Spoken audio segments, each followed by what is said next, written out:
Olá pessoal, vamos dar início aqui e quero passar a palavra para o nosso presidente da Câmara fazer a sua despedida, que ele tem um outro compromisso aqui. Bom pessoal, novamente quero agradecer a presença de todos vocês, dizer que a cidade de Blumenau está de portas abertas para atendê-los, estamos honrosos de tê-los aqui, que façamos aí um belíssimo concurso, que essa conferência aí, ela não fique só aqui em Blumenau, que ela consiga cada vez mais crescer. Contem com o poder legislativo da cidade de Blumenau, contem com todos os blumenauenses, mais uma vez, muito obrigado. Perdoe-me, mas eu tenho que ir para a agenda nossa é um pouco corrida aí, tem que correr, então, muito obrigado a todos e um bom dia.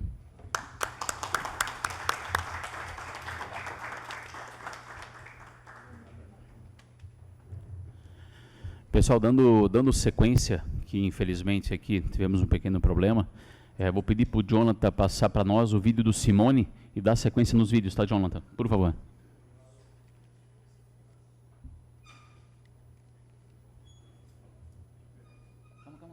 Buonasera o buongiorno a tutti voi. Deixa só ele se despedir.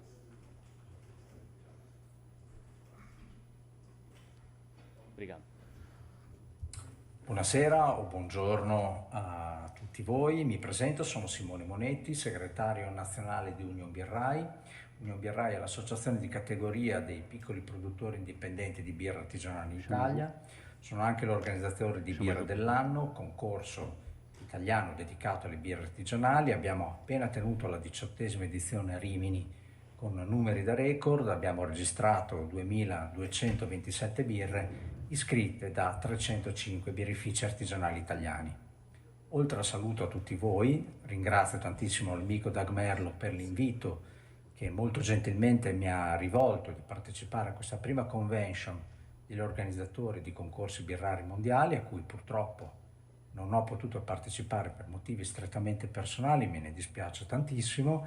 Mi ha dato però la possibilità di inviarvi questo breve video in cui voglio manifestare l'appoggio all'iniziativa portata avanti da Dag e non vedo l'ora di poter lavorare con voi appunto per creare un accordo fra le nostre iniziative, fra i nostri eventi, per avere sempre maggiore autorevolezza verso l'esterno, verso il pubblico, verso i consumatori, verso gli operatori del settore, per queste iniziative e concorsi birrari che dal mio punto di vista hanno un'importanza enorme nel nostro ambito e nel nostro campo e lo possono avere sempre di più nel momento in cui appunto si riescono a raggiungere alcuni accordi che ci permettano di lavorare sempre meglio, sempre più professionalmente in questo campo. Vi auguro buon lavoro. Hi everyone, I'm Eun-sang Kim from Korea, the competition director of Kiba. First of all, congratulations on the first International Beer Competition Conference in Blumenau. And I'm very sorry that I couldn't be with you for this meaningful moment due to schedule of Kiba. Nevertheless, I'd like to thank the CBC organizing team for giving me this great opportunity to attend the conference, even with a short video. The guidelines and rules of the competition may vary slightly, but I think we all have the common mission under the same theme of beer. To further develop the beer competition, we all know a lot of trial and error is needed. By having more cooperation between each organizer, I think we can decrease trial and errors so we can develop the competition better. For this purpose, the start of this conference is really important for the beer scene in the world. I hope I can attend there in person next year. Best wishes from Korea to all the organizers attending today. Bye. Bom, a gente fica muito feliz com os depoimentos. Eu quero também deixar registrado aqui que toda essa nosso encontro, nossa reunião está sendo gravada, né? E está sendo feita também uma ata, um documento, que depois vocês possam estar levando para seus países, caso queiram apresentar isso lá. Quero passar a palavra para a nossa coordenadora geral, a Juliana, para dar uma palavra também. Por favor, Ju. Bom dia a todos, meu nome é Juliana, eu estou agora como coordenadora geral aqui do concurso. dar as boas-vindas, dizer que é uma honra recebê-los aqui, tantos concursos importantes aqui dentro desse evento. Na esteira daquilo que o Doug estava conversando com vocês, da gente receber mais, né, de 4.000 amostras e da evolução que a gente teve lá do nosso primeiro concurso em 2013 até hoje, a gente não evoluiu só em números de amostras, ou em número de juízes, ou em número de mesas, e etc.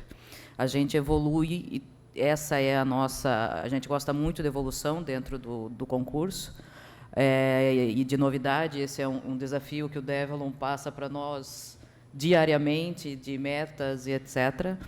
Então, desde o ano passado, a gente vem com políticas, né, botando políticas de compliance dentro do nosso concurso, e de ESG também. Então, uma delas o Doug já apresentou para vocês, que é a questão da gente trazer pessoas com qualquer tipo de deficiência para participar como jurados. Vocês podem ver também que a nossa equipe é formada majoritariamente por mulheres, né? Então, nós temos o Dev como nosso presidente, o Doug é nosso coordenador técnico, mas nós temos uma mulher eu como coordenadora geral, nós temos uma mulher como coordenadora do julgamento, e nossa equipe de vendas, nosso time que faz administrativa, que faz a Bluetech rodar, é todo composto por mulheres. E também, pensando em amostras e etc., a gente recebeu aí na semana passada em torno de 32.000 garrafas de cerveja, que foram acondicionadas dentro dos nossos containers e dentro da nossa câmara fria. Vocês devem imaginar a quantidade de entulho, né, de dejetos, todo papelão, plástico, isopor, que isso tudo gerou. E todo esse material foi reciclado, né, foi separado e destinado para reciclagem. A gente deve estar até agora já com mais de 1 tonelada de material que foi separado e reciclado, mandado para reciclagem. E a gente espera agora, claro, que abrindo as cervejas, né, para os senhores fazerem o julgamento, a gente vai ter aí mais em torno de 1 tonelada, 1,5 toneladas de dejetos, que a gente também está processando tudo para que seja reciclado. Então, são políticas que a gente está implementando esse ano. É um desafio, compliance é um desafio, porque a gente tem alguns vícios que a gente deve tomar cuidado e passar, né, e superar isso. Mas a gente tem certeza que, dentro da evolução de número de amostras e de número, né, de juízes e de mesas que o Doug tem de colocar todo ano, a gente também vai superar esse que é do compliance do ESG. Mais uma vez, muito bem-vindos, e a gente vai ter ainda aí 2 dias de trabalho árduos pela frente, né, Doug? Obrigado, Juliana. Passar para o Doug a palavra para ver se mais alguém tem alguma coisa a apresentar.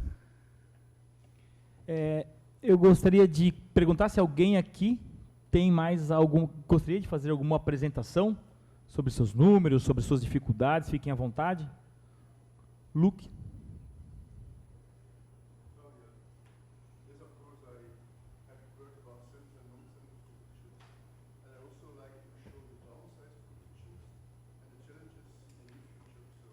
Perfect. Yeah. Feel free, my friend. Tá. Tem que dar...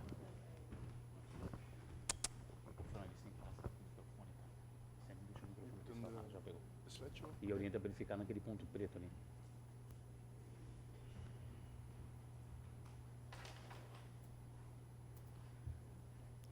Fala se alguém mais tiver alguma coisa para falar, é o próximo, né? Pra gente.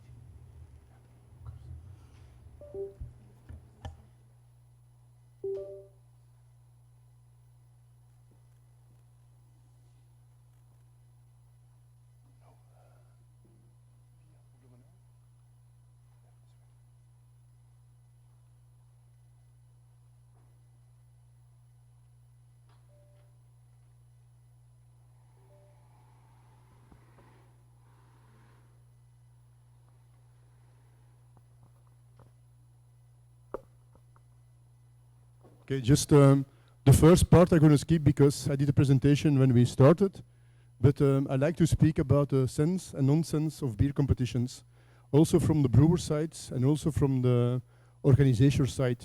So the first 5-6 slides I'm going to skip, but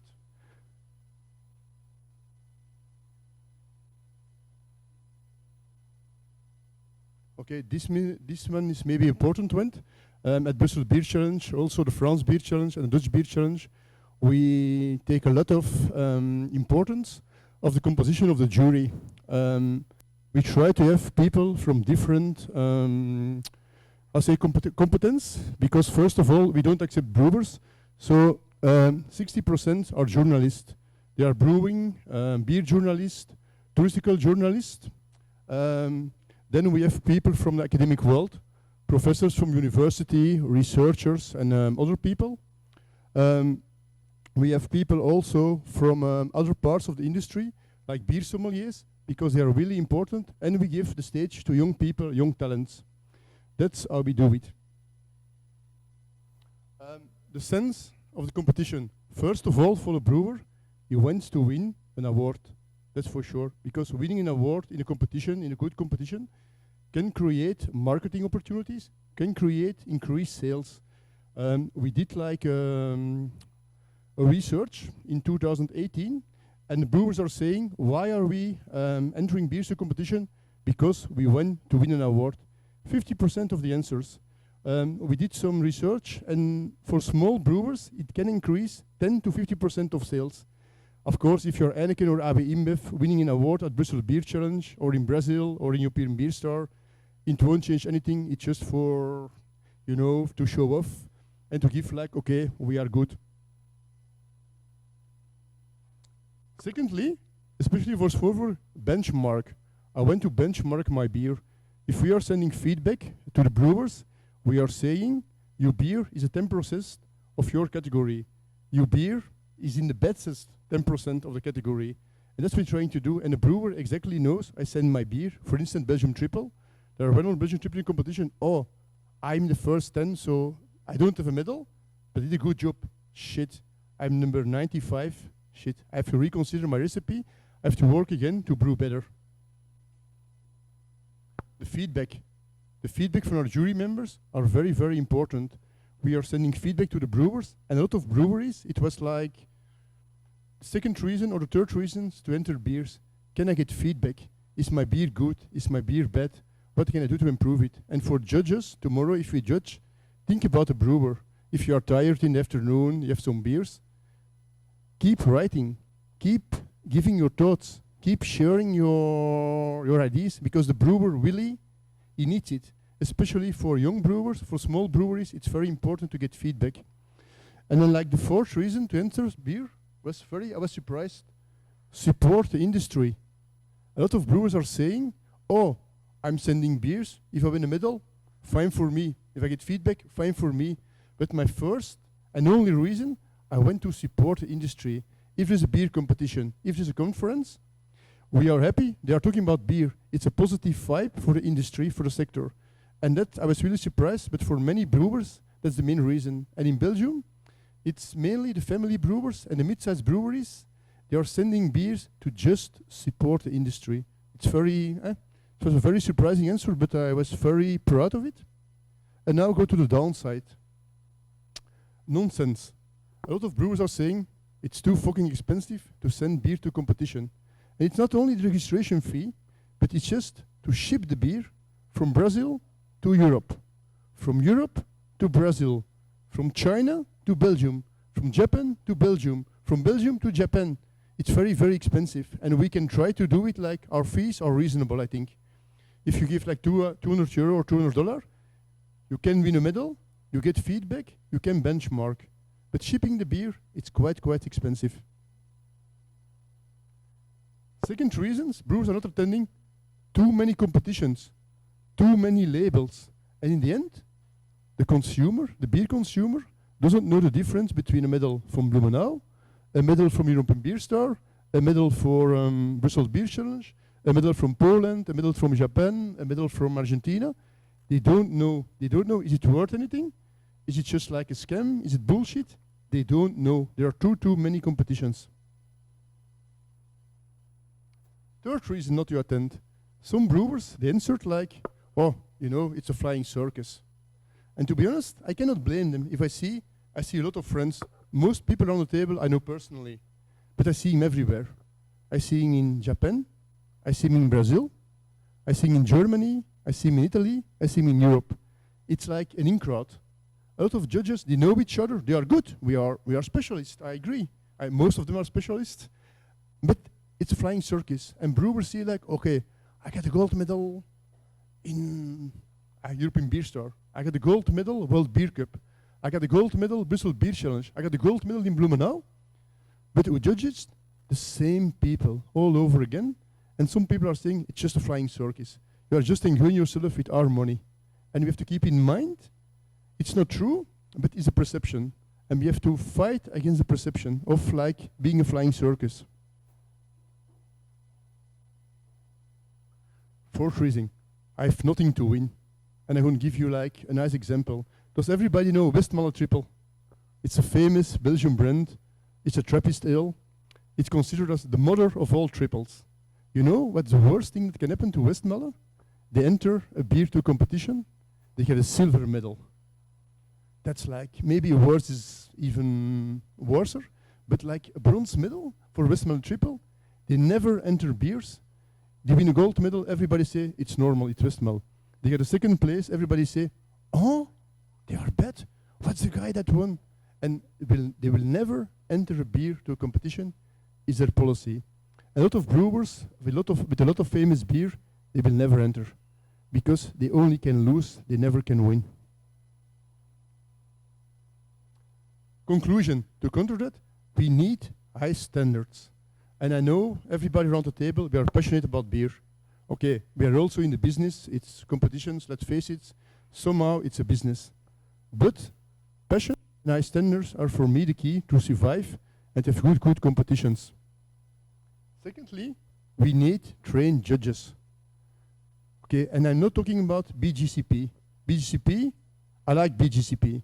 It's a good start, but like only if BGCP judges, they are trained in one direction. It's one-dimensional.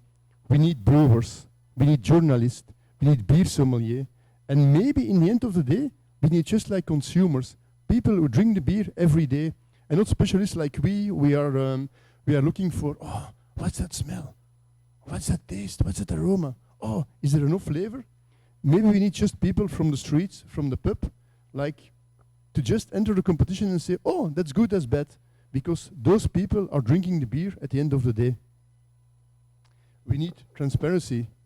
Lots of brewers ask me, okay, I register, I send my beer to a competition, and then I get a mail, I won an award or I didn't win anything. But what's happening? What we are doing in Brussels Beer Challenge, we call it like VIP tours and VIP arrangements. We invite brewers, journalists, people from the industry, just come over and they can taste like for 1 hour like a real professional judge. And then we give like a guided tour in the backstage. And it's really nice and people say, oh, you are serious? Oh, wow, that's a nice organization. We have to be transparent to the brewers, to the consumer, to everybody in the industry. And that's very, very important. And then some downsides for the future, because we all think the future is bright. But for beer competitions, I see like, I don't call it problems, but I call it challenges. First of all, what about anti-alcohol lobby? Because it's becoming stronger and stronger. Like 10 years ago in Belgium, if I wanted support from the government, I picked up the phone and I just called a guy from the government like, hey, can you support us with the Bristol Beer Challenge? Oh, of course, what do you need? No problem.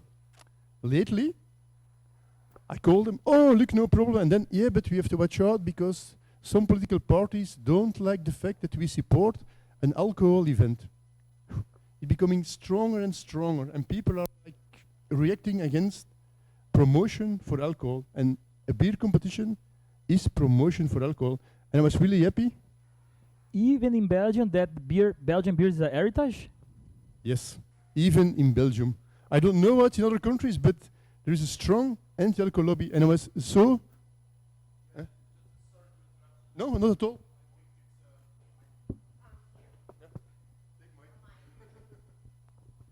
sorry, look, for interrupting you, but this is I think this is a very important point that we need to discuss, because especially all over Europe, and especially in European Union, in every country, we see more and more anti-alcohol policy from the legislative organizations, from the European Commission, from all the European organizations, and this is not only Belgium. I think this is all European Union that we are facing this, and this makes here too, right? I don't know. It's I don't want to speculate. I know the World Health Organization also has an agenda on this, but this is spreading really fast. Sorry, look again. No, thank you. It's that's the point of my presentation. The point I bring up the points. It's like the downsize and the challenge we want to face in the future. And I think anti-alcohol lobby going to be a very tough one to fight, because it's quite easy saying no, you should not drink, and then if you want to drink, it's your own personal problem. But they're never going to support an event that supports and make promotion for beer. And secondly, and sometimes I feel bad, and in Belgium we have a saying in French, je fais partie du lot. It means I'm part of the game, I'm part of the problem. What about sustainability? We flew like from every country of the world, every corner of the world. We came to Blumenau. We took a plane. People are sending beers from, it's a national competition, from over to Brazil to Blumenau. Like the damage it's doing to the planet, it's huge. I'm not better as the rest. I'm also here. I also took a flight, 3 flights actually. But we have to think about in the future, can we do this? Is this still possible? Is this still something we want to do? And for me, it's an important question. And I'm not better as the rest. I'm also here. I like to see you. I like to drink with you caipirinhas and beer. But is it worth it at the long run?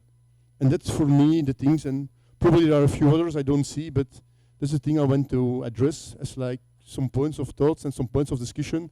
And we have to find a solution. Okay. For me, that's all, folks. Let's have a beer.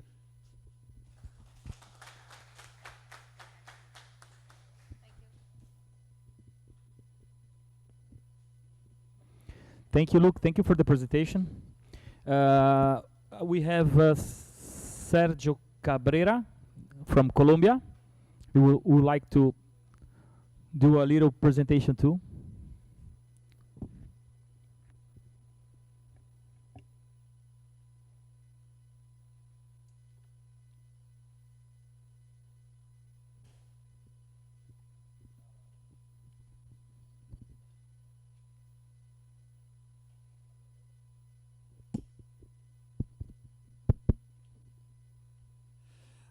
Well, thank you everyone again. I'm gonna make a very short presentation. It's more focused on the beer fest that I organized. That's the main reason of why we have the beer competition. It's not gonna talk anything at all competition related, but I'm gonna try and connect them both.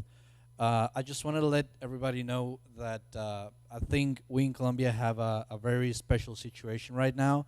And it's that I feel that right now I'm in a time machine. Like, I'm in the past and I'm getting to have a peek for free, well, free at the future, because when we started in Colombia with the competition, with the beer fest, there was basically no beer community. We had 4 craft breweries that started since 1998 up till 2002. Those 4 craft breweries, they've already sold out to big beer. And then up until 2013, 2014, that's when we started having the second generation of breweries, of actually home brewers. Most of us started as home brewers. And we evolved into craft breweries. So everything that we've done so far is basically built from nothing. So right now, this conference is so absolutely important for us that you have no idea. Like, you know, the anti-alcohol laws that personally I don't feel them that direct in Colombia, probably because they already exist and they're super strong. I'm going to tell you why. In Colombia, we pay of the cost of sale, we pay around 48% in alcohol tax, then 19% in sales tax. So if you add them both up, it's 67% just in taxes with the cost of sale, not with the cost of production, but with the cost of sale. So it's super hard to enter the market. The laws were made by the big beer, of course, when they happened. So if you can go next, please. Yeah, it's in Spanish, by the way. What's the Beer Fest? It's the craft brewers festival with the most trajectory in Colombia that merges craft breweries, independent craft breweries, companies that have everything to do with the brewing sector. If you want next.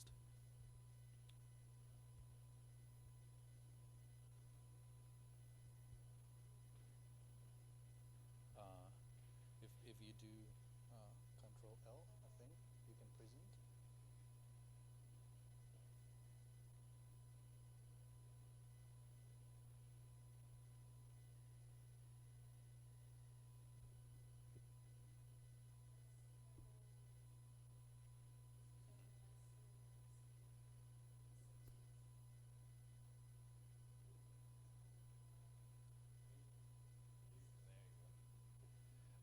What's the objective of the Beer Fest? We want to generate a space of interaction between producers, between providers, and between beer lovers, basically, to potentiate, to increase, to improve the beer culture, the independent beer culture. That's something, the most important thing that we do. We're 100% independent. Next, please. This is basically what I wanted to show you. We have a few more slides, but this is actually the one that I wanted to show everyone.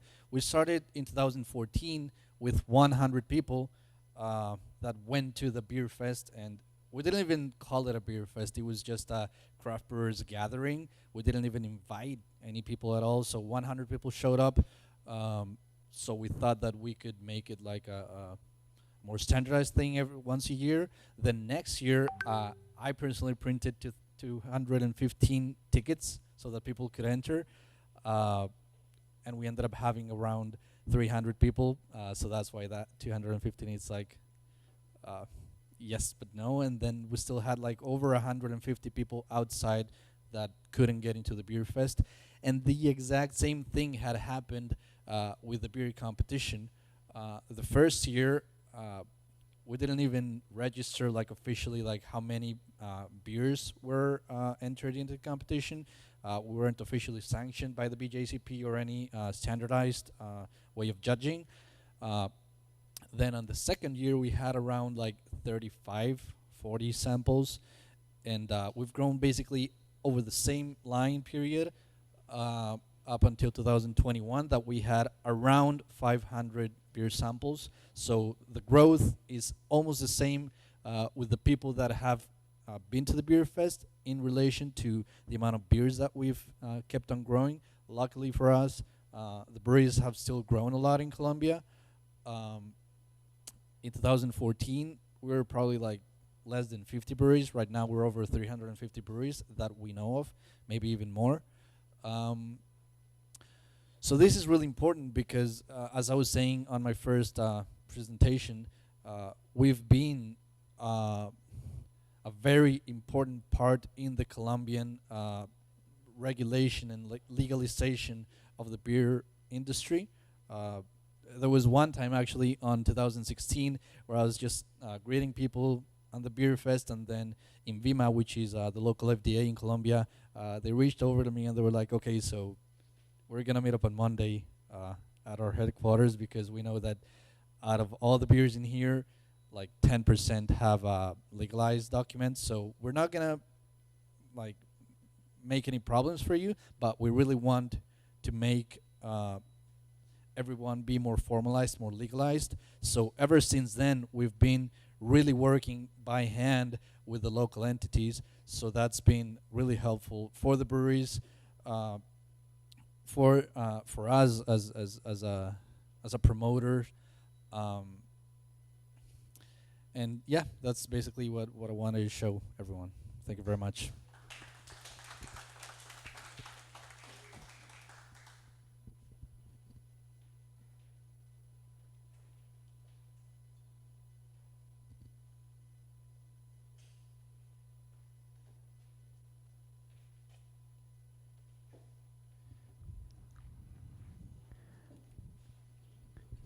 Agora,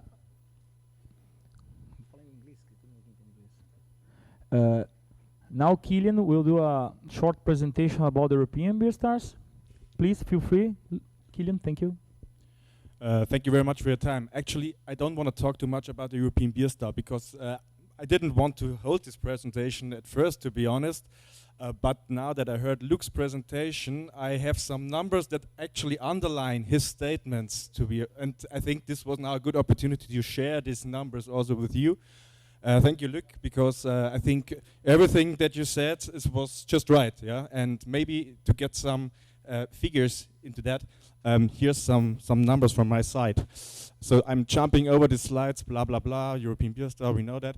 What's more important is now coming. So this is now a survey that I did in December 2022.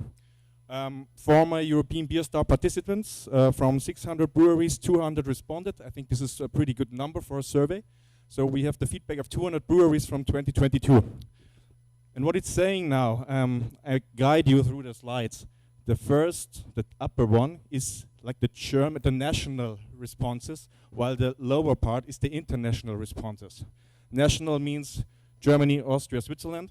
Below is anything else. So when you see, why are breweries participating? This is the question.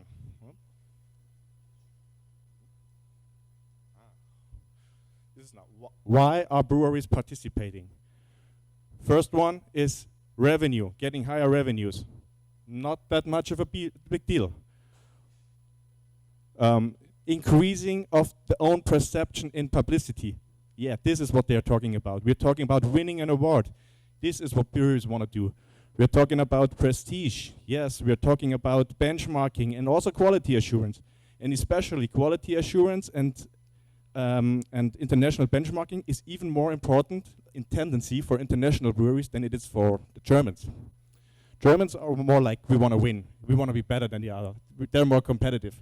The international breweries are more keen on the feedback of the breweries. This is what we saw out of this survey. One question was also networking. You want to network on a competition or on the side shows? Not so much. So there are, of course, judges. They own a brewery. They're into the competition. They're in the community. But all in all, it's not a big thing for breweries. So this was one thing. The next question was...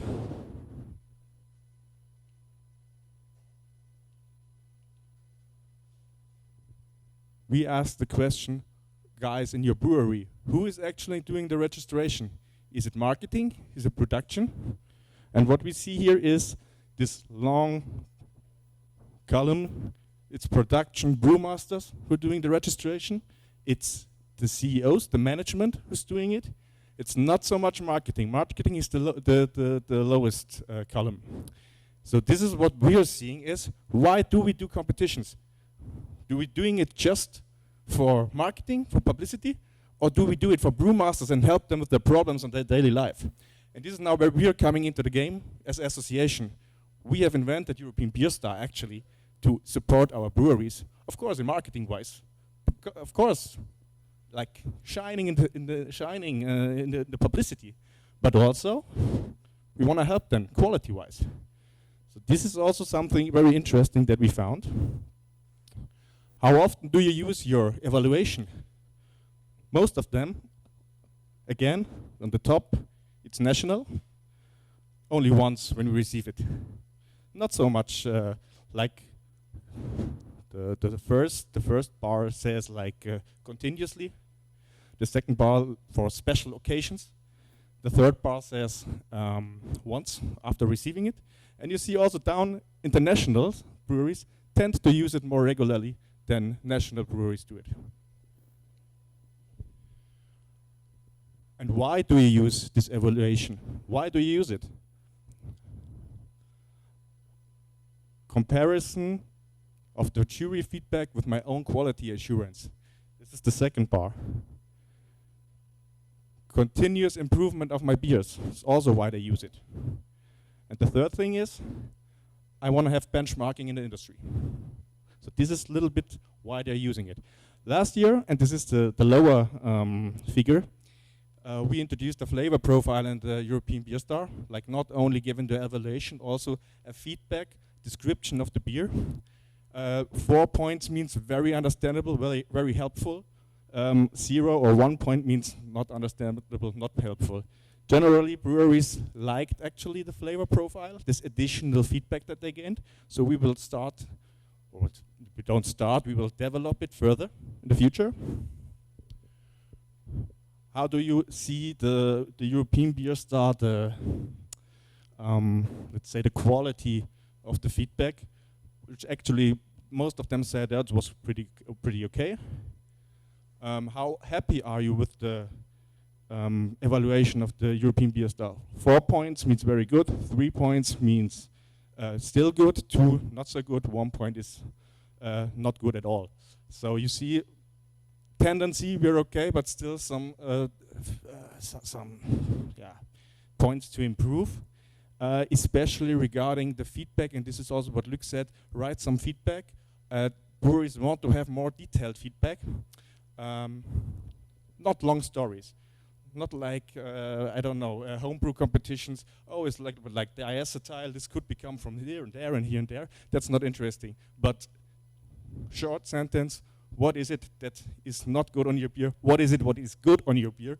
And I think we have to motivate judges to write a small sentence under each entry.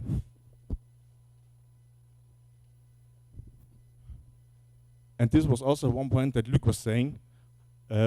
Has there been an increase of revenue after getting an award? Many breweries said yes, that's the middle column, but we cannot quantify it. We have no idea what it is.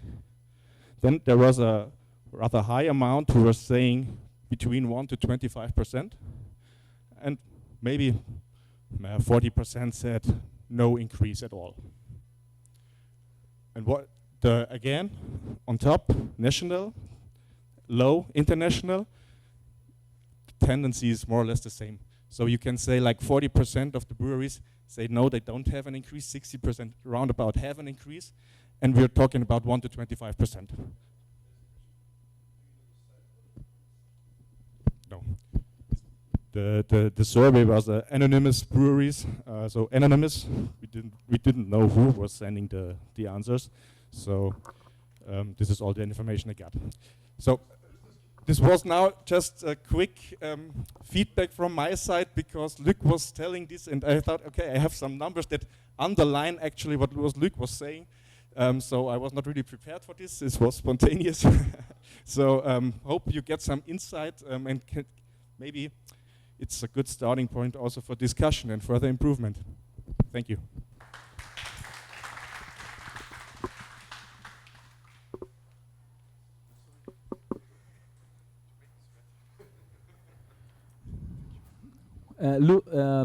Kilian, we like more than when be spontaneous. So thank you so much for your presentation. And if there is some another person who wants to present, okay. Do you have the storage there? No. Marek from Poland. Yeah. So.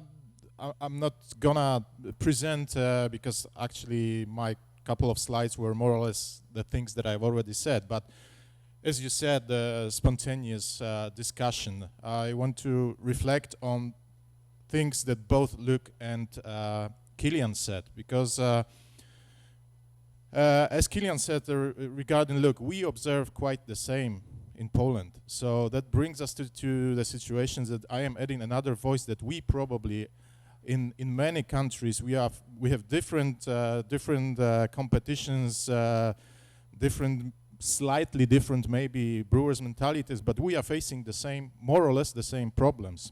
And the first thing I want to reflect is what Kilian said, that who is actually entering beers, who is taking the decisions to enter beers.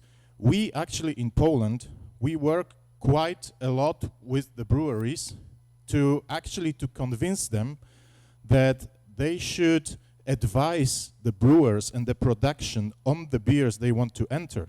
Because we heard a lot of stories from the brewers like, oh, I'm not satisfied because actually my marketing chose the beers, my boss chose the beers, and I would enter different beers because I know about my beers. The other beers that were not entered would do better in the competitions, but they wanted to enter the different beers. And in the end, what happens is that there are no awards or less awards, and the brewer is dissatisfied, and the marketing is dissatisfied. So we are trying to work with the breweries and trying to convince them, consult your brewers, consult your production on the beers you want to enter. But this is just an internal work with the brewers. The other thing is both Kilian and Luc said that the main objective for entering beers to competition is actually to win an award. This is the same that we are facing in Poland, and that brings us to the situation that actually the feedback that we've been talking so much here is of utmost importance, because some brewers say, even to the point, I just want to compete. I'm not interested about feedback. Or you don't have to write me a lot about beer, just a few notes. So I think this could be also an issue for us, for this initiative, to try to work on actually what are the best practices for feedback in the competitions for brewers. What are the things that work best, you know?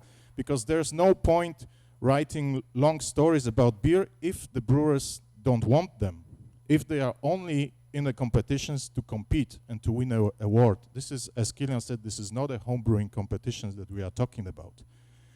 So this is another question. And I also want to reflect on one thing that Luc said about the sustainability problem, about the shipping.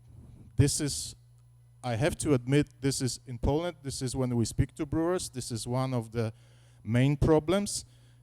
Most of them are saying the registration fee is not a big problem for me, but sending the beers is a big problem for me, because that costs a lot of money to send actually the beers from Poland to wherever, even in Europe, to Germany, to Belgium.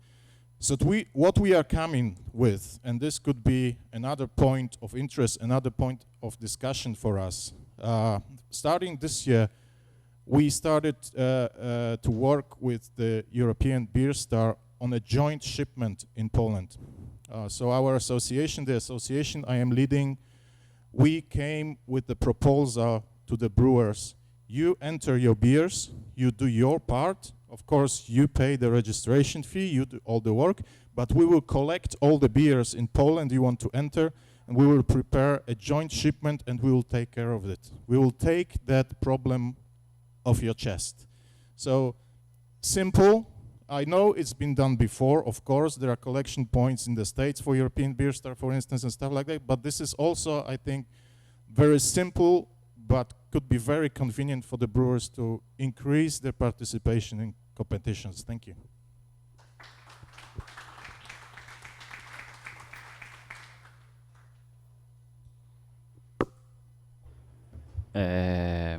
Espera a galera colocar o headphone, né?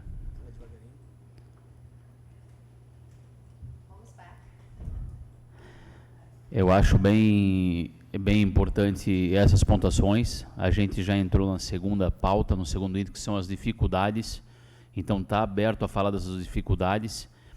Aqui ficou bem claro que a união cada vez é mais importante entre todos os países. E até vou dar um exemplo de um outro projeto que a gente fez aqui. Nós também temos dificuldade com taxas, com impostos. Nós nos unimos a uma empresa internacional, que é a FADER, juntamente com o Sebrae de Santa Catarina, e com isso nós conseguimos viabilizar financeiramente e baixar o valor de taxas e impostos. Então isso é uma coisa que internacionalmente, se possível, a gente pode estar amadurecendo, pode estar alinhando para criar força entre todos os concursos. São soluções que a gente tem que encontrar para melhorar cada vez mais os nossos concursos.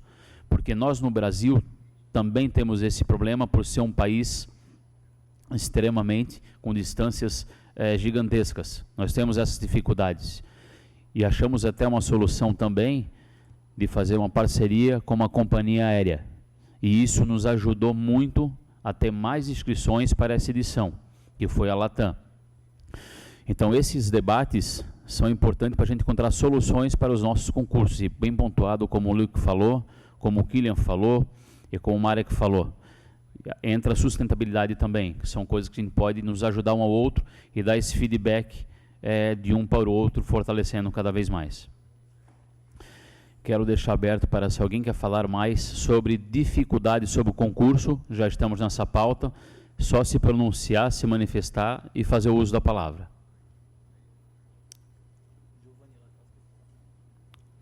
Giovanni, ok, pode. Ma chi ha invitato Giovanni?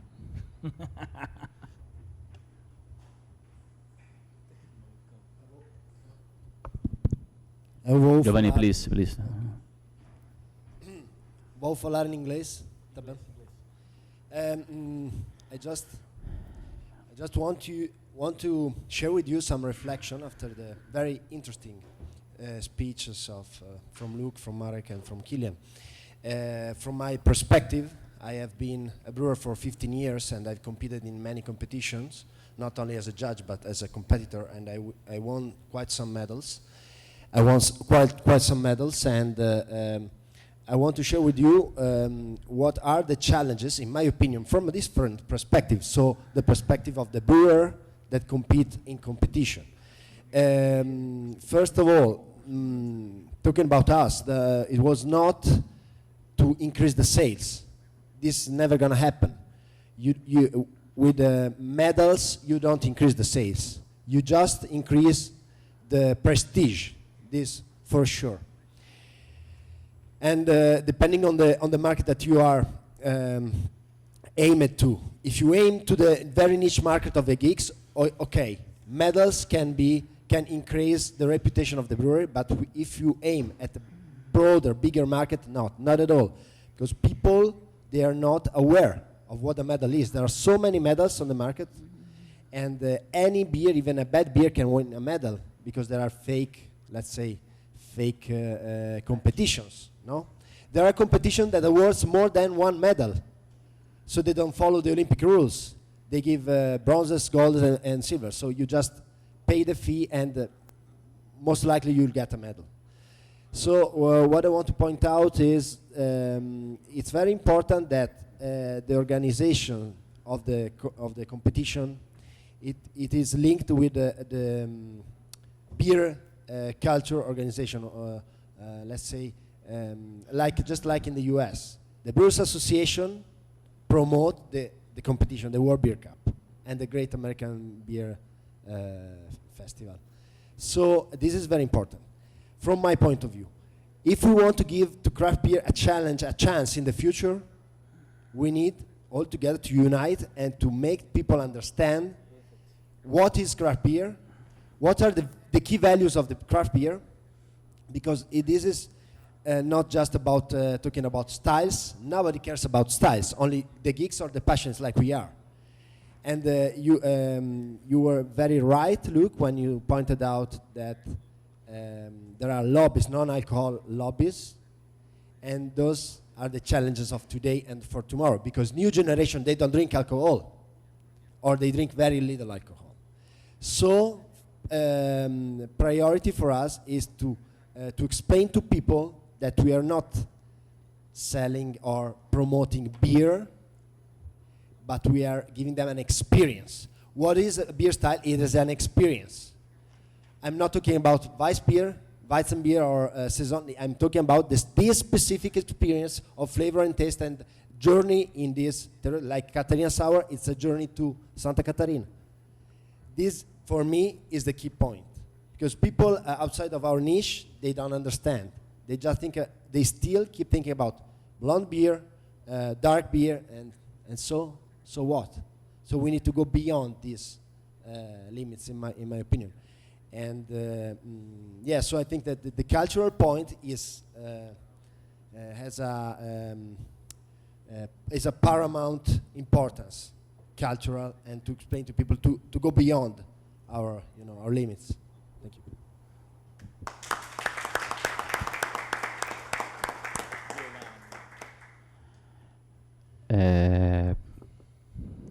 André.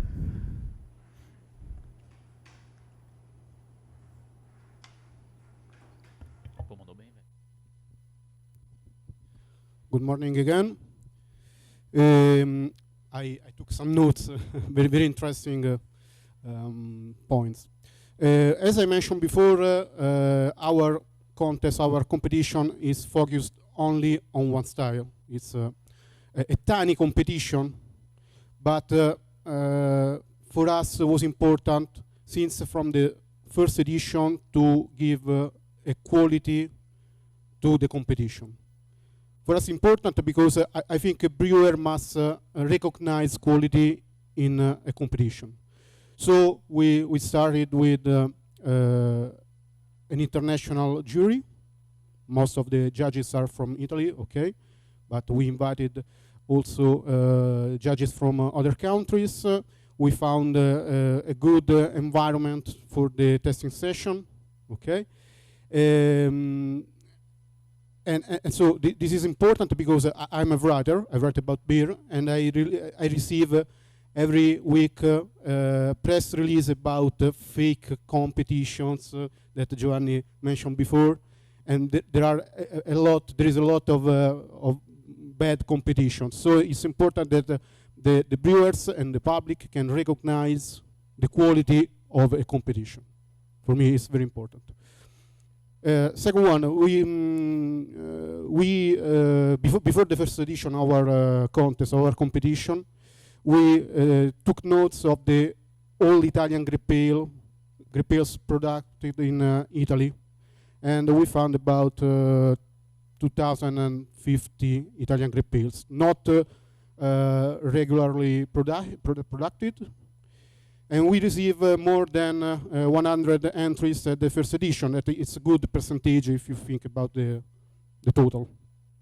So we have only a way to improve our contest is to make to have more entries from outside Italy, from other countries. And this is a problem because of bureaucracy, because of the price to introduce beers in Italy from other countries. Every country, each country has a different bureaucracy rules. In Italy, bureaucracy is a big problem. So this is our most important problem now for our competition. Is bureaucracy, is price to introduce beers from outside Italy. And this topic is linked to sustainability, because a way to have better sustainability and pay less for the brewers is to find some spots where we can collect the beers before they reach Italy or other countries. This is a good idea, and I hope that we can develop in the future. Okay, and sustainability, there's another problem. If we consider one of the key aspects, in my opinion, about a competition is the sharing of the knowledge between among different judges from different cultures. This is for me very important in a competition to have this different point of view, and so we can develop a better point of view from every background. Okay. Thank you.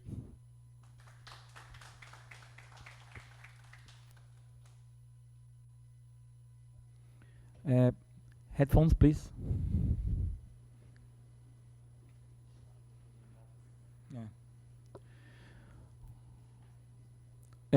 Aproveitando a fala do André, é uma coisa muito interessante. Ele é um concurso pequeno, novo, nichado, em um determinado estilo.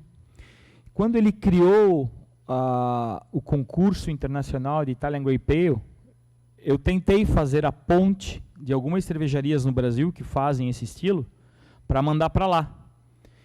Quantas Italian Grape Ales, André, tu teve na tua última edição?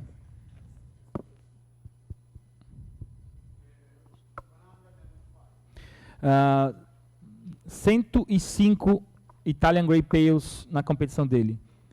Eu aqui tô com mais disso, mais que isso de Italian Grey Pale. Estou com quase 120 Italian Grey Pales, todas brasileiras.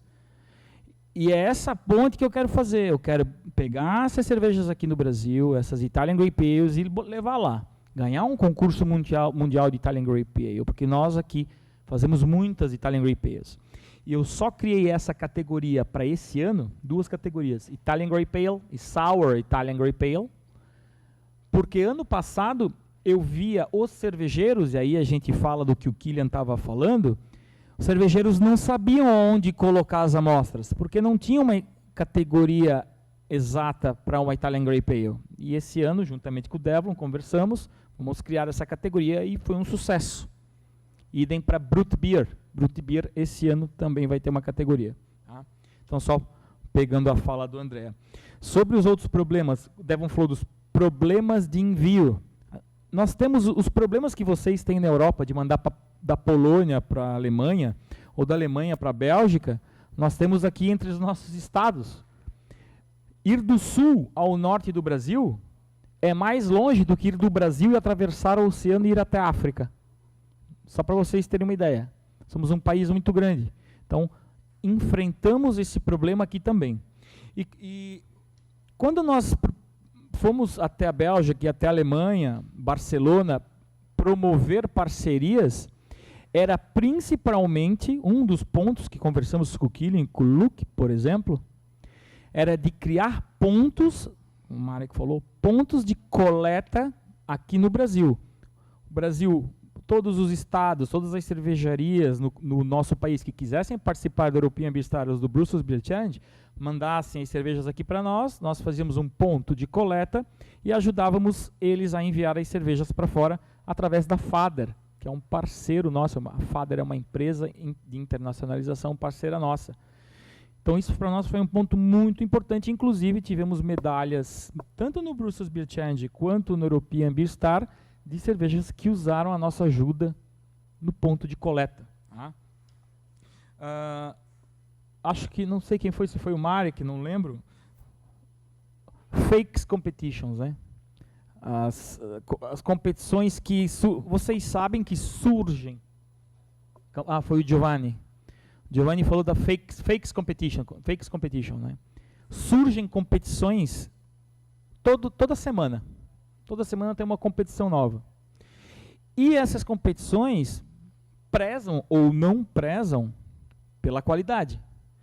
Só que quem paga depois o pato, né, quem sai prejudicado, somos nós que fazemos um trabalho de excelência. Nós prezamos por isso. Então, esse ano foi um dos anos, ano passado também aconteceu, onde nós ligávamos para as cervejarias no Brasil, vamos participar do concurso em Blumenau? Não, eu não gosto de concurso. Eu mandei para um concurso ali no Peru, não sei aonde, ou aqui no Brasil mesmo, e não gostei dos feedbacks, gastei um monte de dinheiro, então não quero mais. Então nós temos que fazer o retrabalho de explicar a situação do que é concurso de prestígio, do que é um concurso levado a sério, né? Temos que explicar pelos erros que talvez os outros cometam, né? Então, pegando outro gancho, o lobby. O Giovanni falou do lobby, o Luke falou do lobby. Existe um lobby das não alcoólicas, estamos sofrendo com isso no Brasil também. E aí o Giovanni trouxe uma situação. Por que a gente não pode criar algo, uma entidade ou algo, um lobby, uma entidade, algo que nós possamos fazer o lobby da craft beer? A Brewers Association nos Estados Unidos faz o lobby da craft, se bem que uma cervejaria artesanal nos Estados Unidos é diferente de uma cervejaria artesanal na Itália ou aqui no Brasil, né? Lá as bigs também são artesanais, né? Samuel Adams, que é a maior artesanal deles, é um monstro, é enorme. Então, eu acho que hoje nós culminamos nisso, né? O Luke trouxe, o Giovanni cooperou. Por que não criamos algo no qual nós possamos fazer um lobby perante o mercado das artesanais, usando concursos, usando associações de cerveja, Eu acho que só assim podemos caminhar para frente, melhorar os nossos concursos e criar algo que possamos trabalhar unidos, cooperando. Né? Era isso que eu tinha para falar sobre uns pontos, muitos pontos bons que saíram aqui hoje. Obrigado. Mais alguém tem alguma coisa a colaborar sobre as dificuldades do mercado cervejeiro mundial? Bom, enfim, então dando sequência à nossa pauta, nós... Desculpa.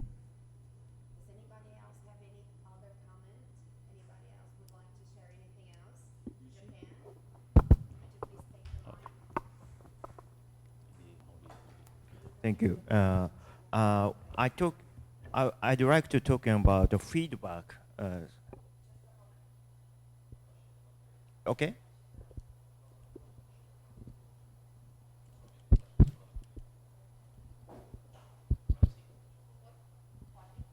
Okay.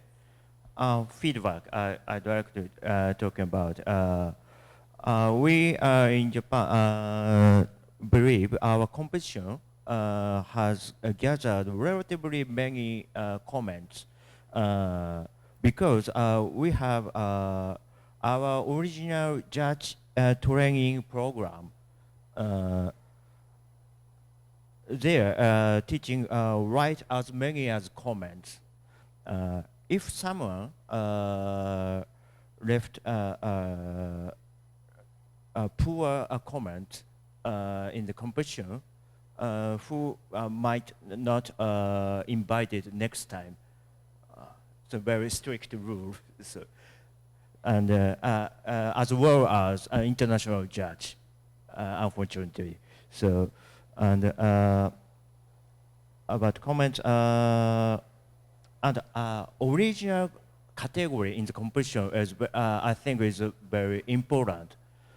To leave as many as comments, because that was a very interesting comment as flying circus as almost the same judges over the world. Perhaps I am one of members, perhaps, but if there is original, local original categories, the comments naturally changes if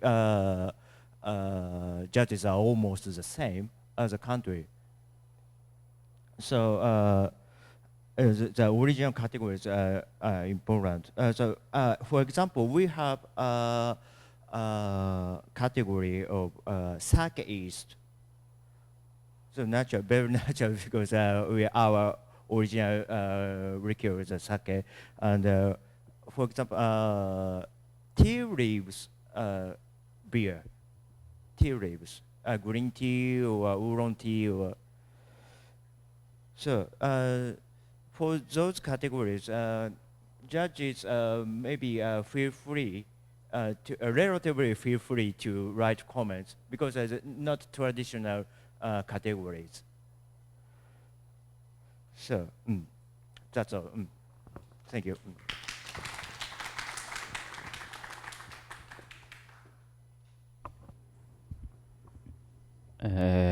Headphone, please. Alguém mais quer fazer alguma consideração em relação às dificuldades dos concursos?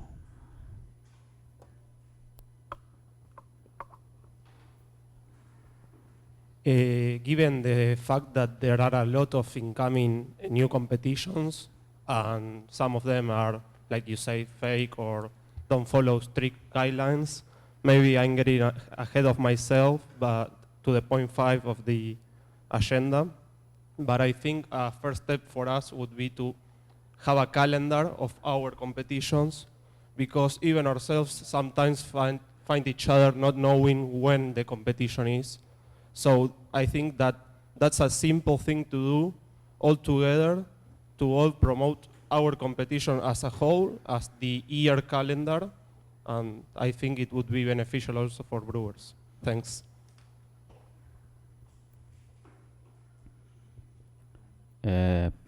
please, Sergio.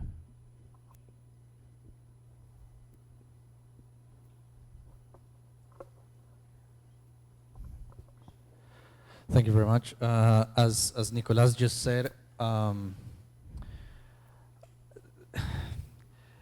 think competitions, well, particularly the competition that we organize in Colombia is just for Colombian beers. I've always had the financial way of viewing it, and is we should open it so it's international, because then we can charge in dollars or in euros, and that, financially speaking, will be very beneficial.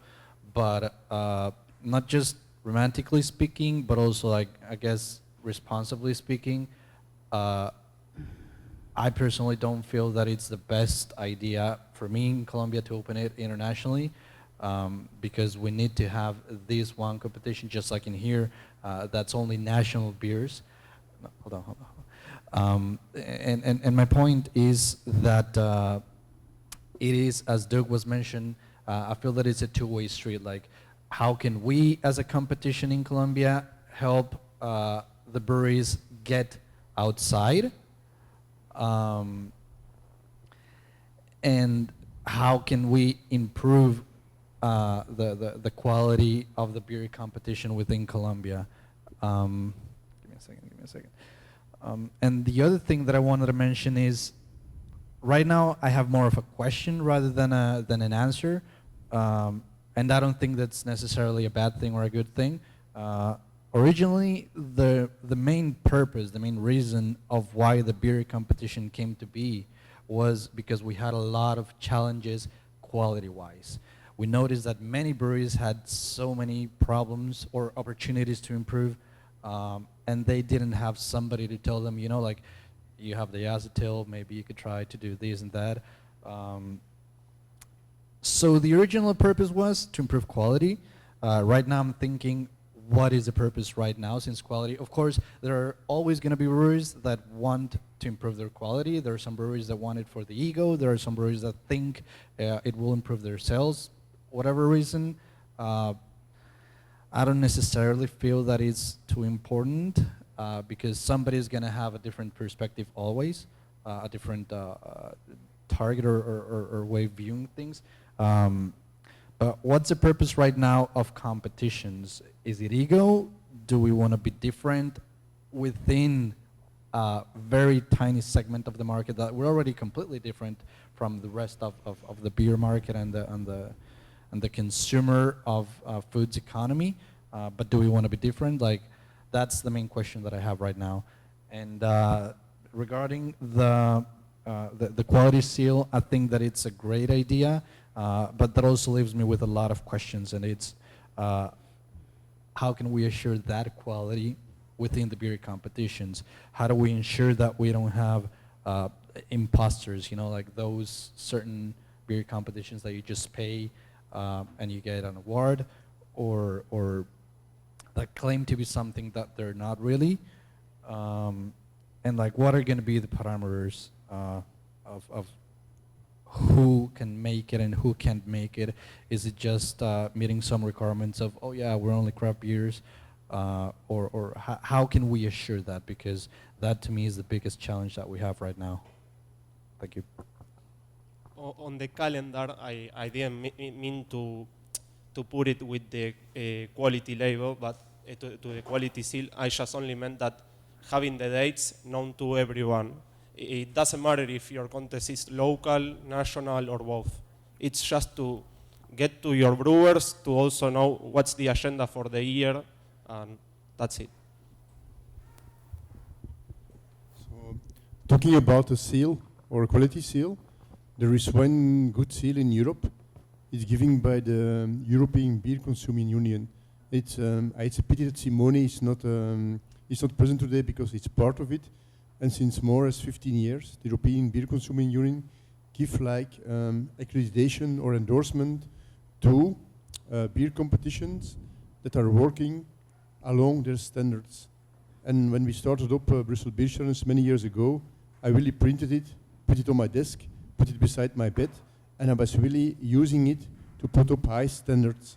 And any competition in the world can ask to the European Beer Union Consuming to be accredited. There are some rules, of course, and then somebody comes over and he checked out your procedures, he checked out your standards.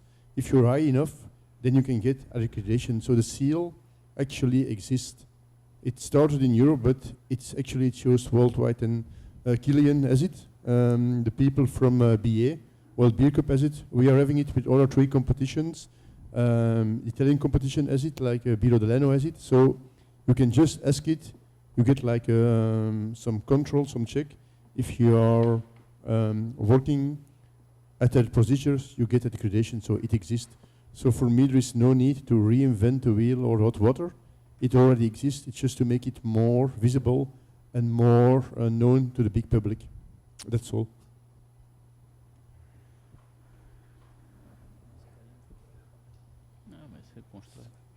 Talking about quality seal, I understand the challenges that I think that are especially here in South America. Of course, we have also some competitions arising in Europe, but I think it's not that many than it is in South America.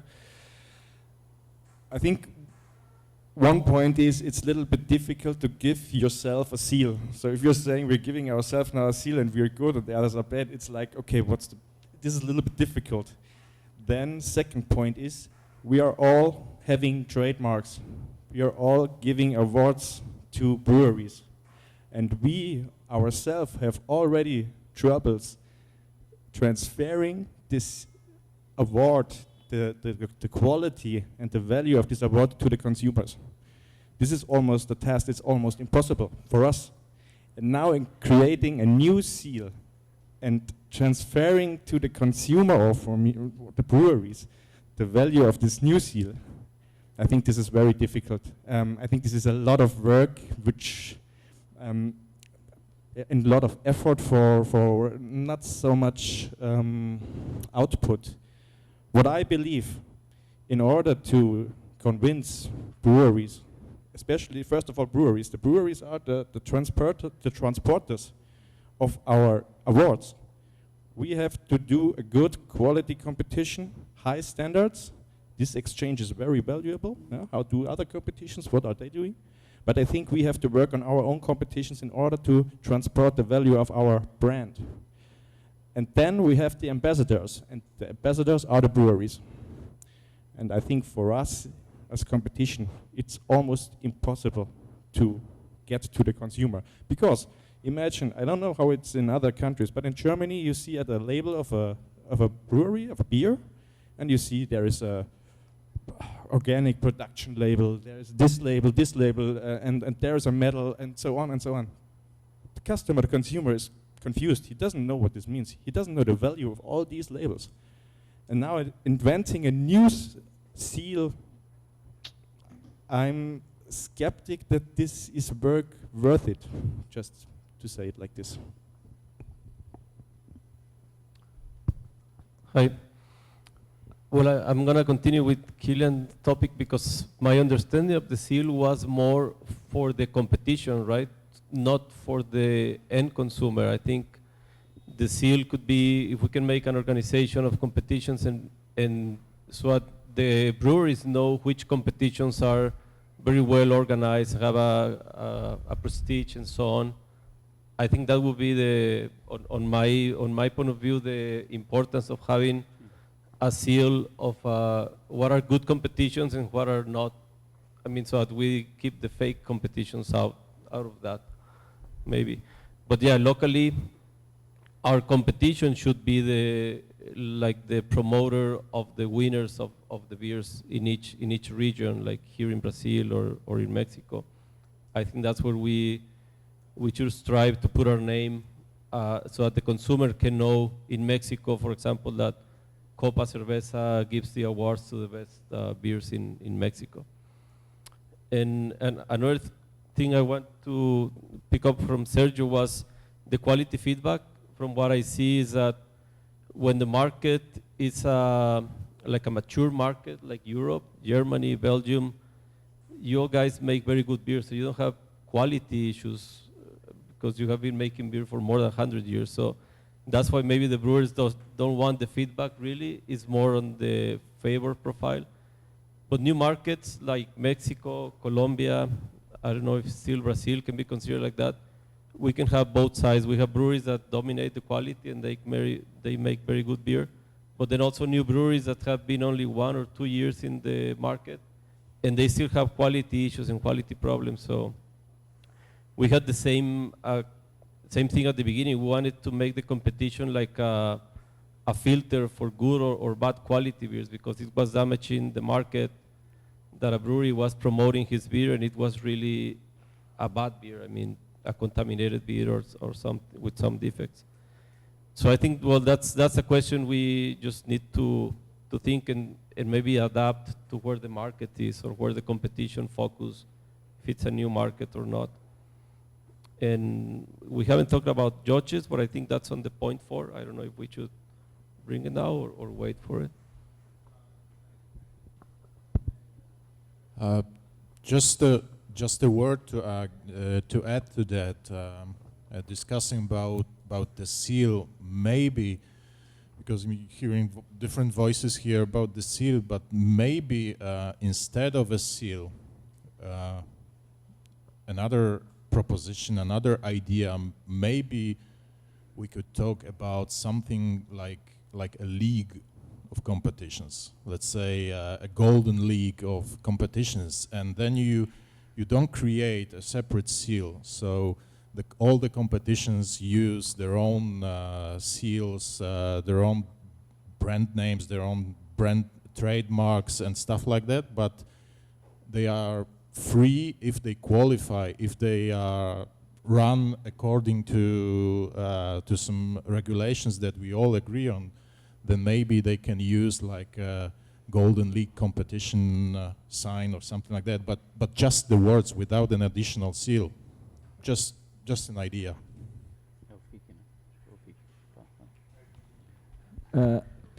Please, the headphones, please.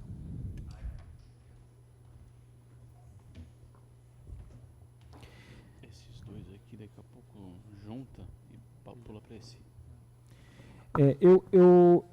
Eu acho que aqui nós não estamos discutindo um selo para os consumidores.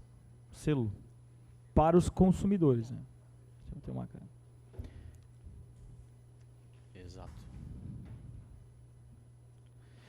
Eu acho que aqui nós não estamos discutindo um selo para os consumidores. Isso já existe na Europa através da União Europeia dos consumidores de cerveja. E como o Kylian falou, e o José, cada concurso é o seu próprio selo para o consumidor final. O que a gente tem que discutir aqui, na minha opinião, é um selo qualitativo, um lead qualitativo para os nossos concursos, para que as cervejarias percebam quais são os concursos que têm realmente valor. É isso que a gente está discutindo aqui. Qual é a nossa grande dificuldade? Estamos falando de competição. Nós estamos falando como organizadores de concurso e não como cervejaria. Nós não somos cervejarias. Exato.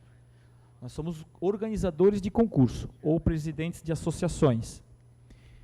Qual é a nossa maior dificuldade nos concursos? Conseguir cervejarias, participantes, conseguir amostras de cerveja. Por quê? Porque estamos enfrentando um problema de fake competitions.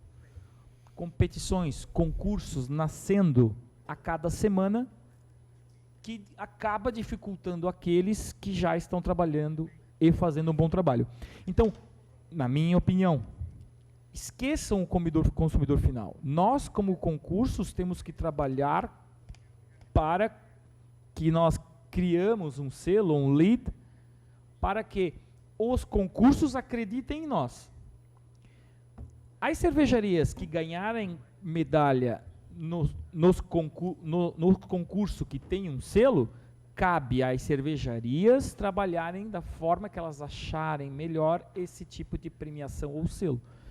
Então, acho que talvez aconteceu uma pequena confusão em pensar em um selo para o consumidor. E não, é um selo para a cervejaria. É um selo para a cervejaria. Se ela vai usar isso ou não para o consumidor, é com ela. Mas eu quero que essa cervejaria veja o selo de qualidade e pense, eu quero pôr a minha cerveja nesse concurso, quero pôr a minha cerveja naquele concurso. É isso que eu penso, né? Não sei se o Devon pensa igual. Bom, quero aproveitar, já que o Doug falou, exatamente, o pensamento é igual, e já quero pegar uma fala do Boan e dizer que o calendário anual, a nossa equipe já vai providenciar isso, vai fazer contatos com vocês, porque eu sou bem prático. Nós já vamos trabalhar nisso, pegar com vocês durante a semana as informações para a gente já começar a fazer esse calendário. E aí a gente pode, através do WhatsApp, ir se comunicando e resolvendo isso. Em coisa de até 20 dias, conseguimos organizar tudo. A nossa equipe, o Doug, a gente consegue fazer isso. Sobre o selo, é justamente isso que a gente falou, não é para as cervejarias, para o consumidor. Eu quero fazer alusão como se fosse a FIFA. Nós temos que ter a FIFA da cerveja mundial. E nós estamos aqui justamente também para trazer essa proposta. Que isso é uma das propostas que a gente está trazendo para ter essa união, para conseguir melhor preço de envio de amostras, para conseguir melhor preço com companhias aéreas. E isso nós só vamos conseguir se a gente tiver poder de compra, quantidade. Quanto mais quantidade, quanto mais concurso tivermos, nós vamos conseguir ter bons preços para envio de amostras, enfim, Doug, e várias outras coisas mais. Inclusive, fazer campanhas, Luke, de marketing, favorecendo o nosso mercado de cervejas artesanais, combatendo o mercado que tanto falam mal do álcool. Então, só vamos ter força mundialmente cada vez mais se nós tivermos essa união. E essa é uma das propostas que a gente está trazendo também de fazer essa Federação Internacional de Concursos de Cervejas. Esse é um dos nossos objetivos. Alguém mais quer completar alguma coisa em relação a selo, em relação a dificuldades, para a gente passar para a próxima pauta?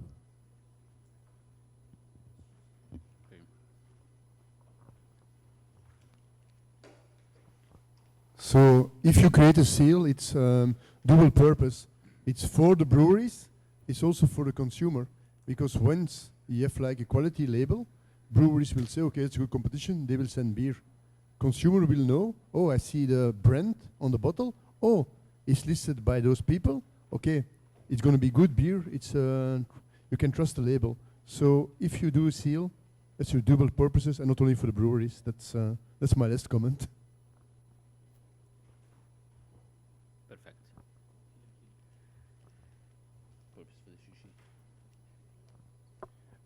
Maybe one remark. We're actually, what I heard from Develon is we're not really talking about a seal, more like an interest association, which is actually needed or which is strived to achieve.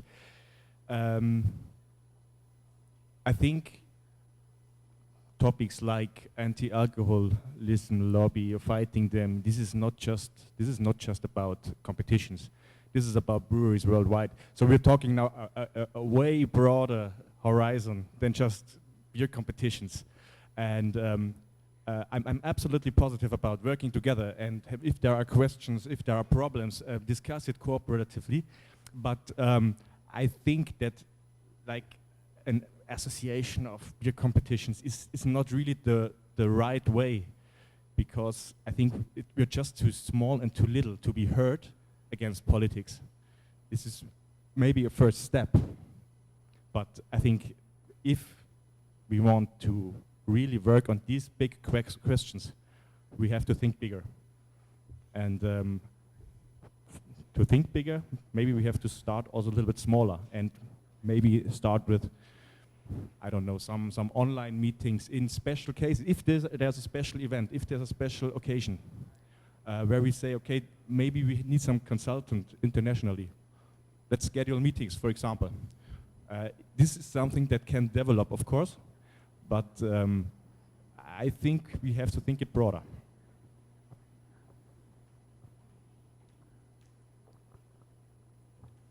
Doug, quer complementar? Não, eu estou de boa.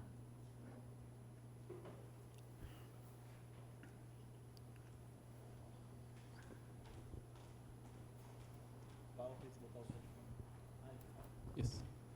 I guess we're going through topics that we can control, maybe the ones we said about quality, marketing of competitions, and then this topic of anti-alcohol policies. I think that's something we cannot control. We can get together to try to control it, but it's something very complicated because it varies by region, by country, and I think, like Kilian said, we're very small. If we want to do something on that issue, or if there's a country that needs that, I think we need help from the big brewers because they have a lot of power in politics. Cabildeo, I'm sorry, I forgot the word in English, but lobbying for politics. We had that issue in Mexico about imported malt, and once we got help from the big breweries, the issue was solved very quickly. So I think for those kind of out of our hands issues, we might be able to, if we make the association, then look for help from the big breweries, that they can do a lot of lobbying for those issues.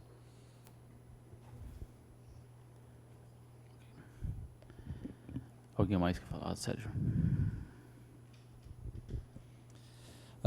I'm sorry for what I'm about to say, because I'm going to propose a problem. And it's when Doug, I think it was, he was talking about the importance of sustainability, like how much of waste or recyclable waste a beer competition produces. It really opened my eyes because I had never really seen it from that perspective. I do see it from a perspective of the beer fest that we organize. We produce, I think it's 35 tons of waste. We try to recycle it as best as we can. But what I really wanted to get to, which is a very important question that I want to everybody to think about, what I feel a problem that we have in the world right now is that we think about an infinite economy and infinite growth, but we live in a finite world. So do we want all the beer competitions to grow infinitely? How many beer entries are enough? Not just to make it profitable or at least to break even on the competition. But right now in Colombia, we're growing every year.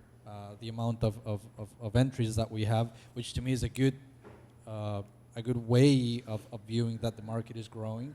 But in more mature markets, like I've seen in the US, I think right now they're getting to a point where they have too many beers, too many competitions, and too many breweries even, and it's starting to become a problem for them. So how much is enough in terms of how many entries should a beer competition aim to have? Yeah, that's basically it. That's a problem that I'm seeing, because I want to get to 10,000 entries, yes, of course, but is it responsible? Is it doable? Is it, I guess, reasonable to try to aim to those numbers? That's what I wanted to, the problem that I wanted to get everyone to think about. Vamos partir para a associação.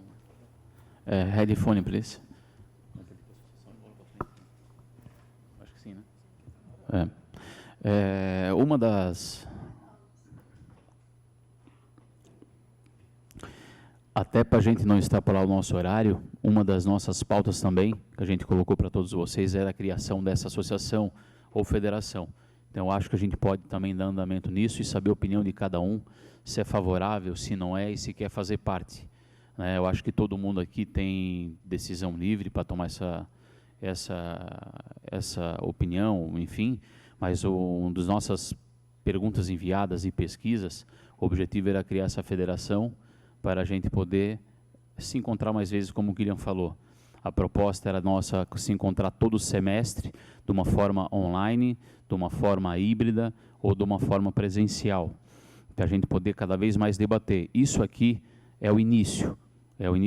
Vai ter erros, vai ter acertos, mas o mais importante é a gente estar sentando para conversar, respeitar a opinião de cada um, é opinar e tentar melhorar sempre alguma coisa. Vamos acertar, vamos errar, mas alguém tem que fazer. E nós estamos iniciando isso hoje, isso é o mais importante. Então eu queria já passar para essa pauta, começando talvez pelo nosso amigo Sérgio, se é favorável à criação da Federação Internacional e também saber se está disposto a fazer parte da eventual diretoria que a gente for fazer. Não vai ser nada formalizado em papel nesse início, eu penso nesse momento, é mais um ato da gente poder comunicar o mercado e daqui a pouco trazer associados, trazer gente para dentro da associação, desde que todo mundo esteja de acordo com isso. Tá? Eu acho que, Sérgio, podemos fazer a seguinte pergunta, de se é favorável a criar essa federação e se tem interesse em participar também dessa diretoria.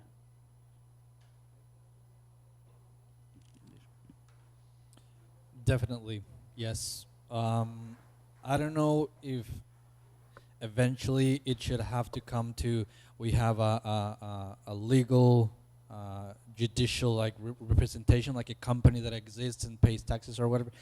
Right now, that doesn't really worry me. That doesn't concern me. I think eventually time and the organic way that things are going to flow will tell up to what level of legalization it should be.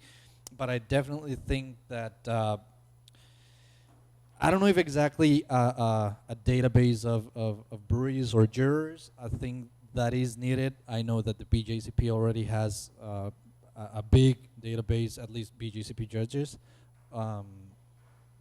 The quality seal, I think, should also happen. As I think I understand it, and the way it should be. Our client is not the general consumer that drinks beer. Our client is the breweries, that they need to know and understand, okay, this beer competition is better as an investment for me to put in my money. I think that should happen. But yeah, I think if we just meet up once a year personally, that's not enough. Maybe even twice a year is not enough. I don't know if it should become something that it's mandatory that everybody has to be here. But the more that we talk, the more information that we're going to have. The more information that we have, the more that we're going to be able to cross it and get new feedback out of that information, and the better that we're going to be able to, I guess, pave a road to understand where do we want to get from here. So I think, first of all, this meeting today is absolutely important. As I said at the beginning, I think it was long due. And as for the seal and the databases, I think the more meetings that we have, the clearer of a path we're going to have. My answer is yes as well. And just as a suggestion, I would think of an endorsement between competitions would be a good thing. As a first step, like to endorse and support our competitions between each other, yeah? Following criteria, following good and high quality standards, right? And creation of a seal, yes, why not? I don't see it as a big issue between consumers or marketing wise, as we were talking. And database are always helpful, so yes to everything.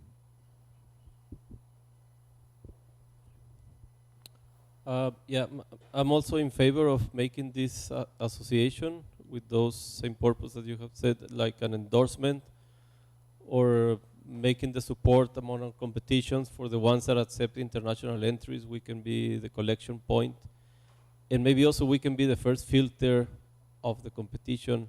I once thought about, I saw Mexican breweries that don't win a medal in our competition, and they're sending beers to the World Beer Cup. And I said, it really doesn't make sense if you're not winning locally.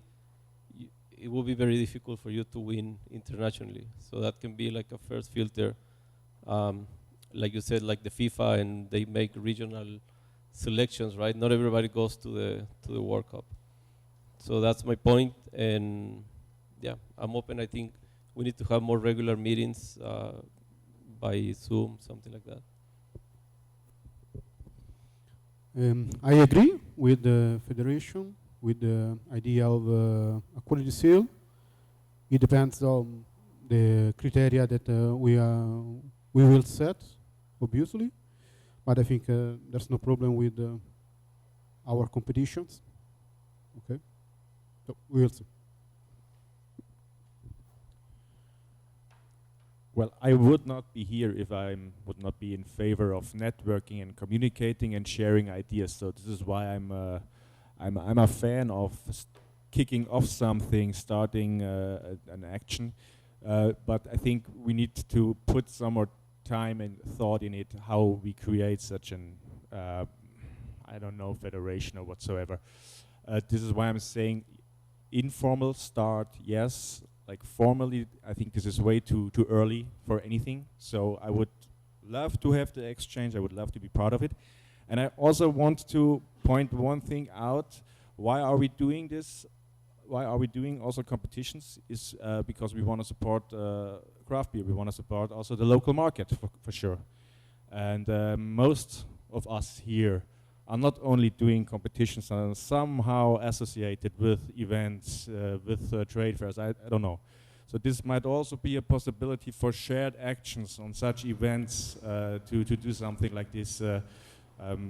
Thinking of, I don't know, Brazilian beer market, showing what is going on at, for example, in Germany at some kind of events.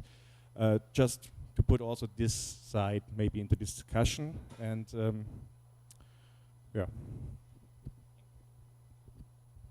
Oh. Okay, so my answer is also I agree. So because maybe WBA in UK is a good example. World Beer Hours. So they, they have a system of a regional semi-final stage. So like Japan, Asia, America, so Europe. So the final stage is in London. So the international league may have a regional branch for the final stage. It's hard to judge the same beer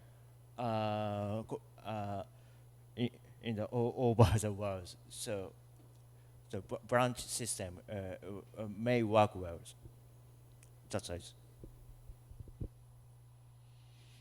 Okay, so from our side, we appreciate the initiative very much, and of course we will participate in all the works. We will share knowledge. We are very much looking forward to it, to what we started here today. And once again, thank you. But I think what we started here is a very original and for the time being very unique initiative. So I'm a little bit in favor of what Kilian said, that we should definitely start working on it, start meeting, start exchanging ideas, policies, propositions for the future. But I need to say this, as you know, I'm not the sole organizer. As association, we are partnered with a private company who organizes the competition. If there are any formal decisions to be taken, I would need to go back and consult with the company. But definitely, I would like to stress it, we will definitely participate in every action that is taken. So, being one of the last of the road, it's quite easy. I'm 100% with Mark and with Kilian. And I like to add just one thing. In Belgium, we have a saying, sometimes it's better to steal something than to create something. And look at the wine world. They have already like an association of wine competitions for many years. So before we start, I guess everybody takes a look at it and look at their problems. They started with a very good initiative, and now like F of the wine competitions are member. Other of the wine competitions, 8 association. So if we start it, we have to start very good procedures and very good ideas, and then it can be a success. if if everybody say yes and then we do our own thing, then it's not going to work. And that's my 5 cents.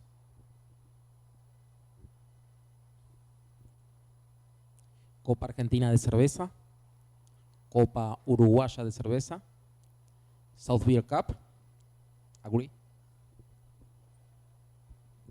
As many of you said, I think this is the first step, a milestone, if you would like to call it.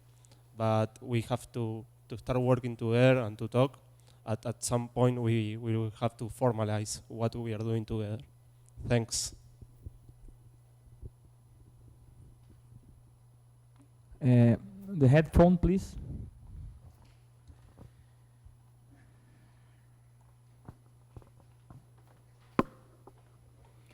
Bom, algumas considerações. O importante é começar. O importante é dar o primeiro passo. Se não fosse dado o primeiro passo, não estaríamos aqui conversando sobre isso. A criação de um selo ou não, podemos deixar para uma outra oportunidade. Na minha opinião, a coisa mais importante agora é dar o primeiro passo para criar algo que tutele os concursos no mundo e não somente em uma região. Tá? Um exemplo para vocês, pegando a pergunta que o Kylian fez. Por que estamos fazendo isso? Então eu passo para mim. Por que nós, no Brasil, pensamos em fazer isso? E nós somos um concurso nacional. O que nós temos a ganhar com isso?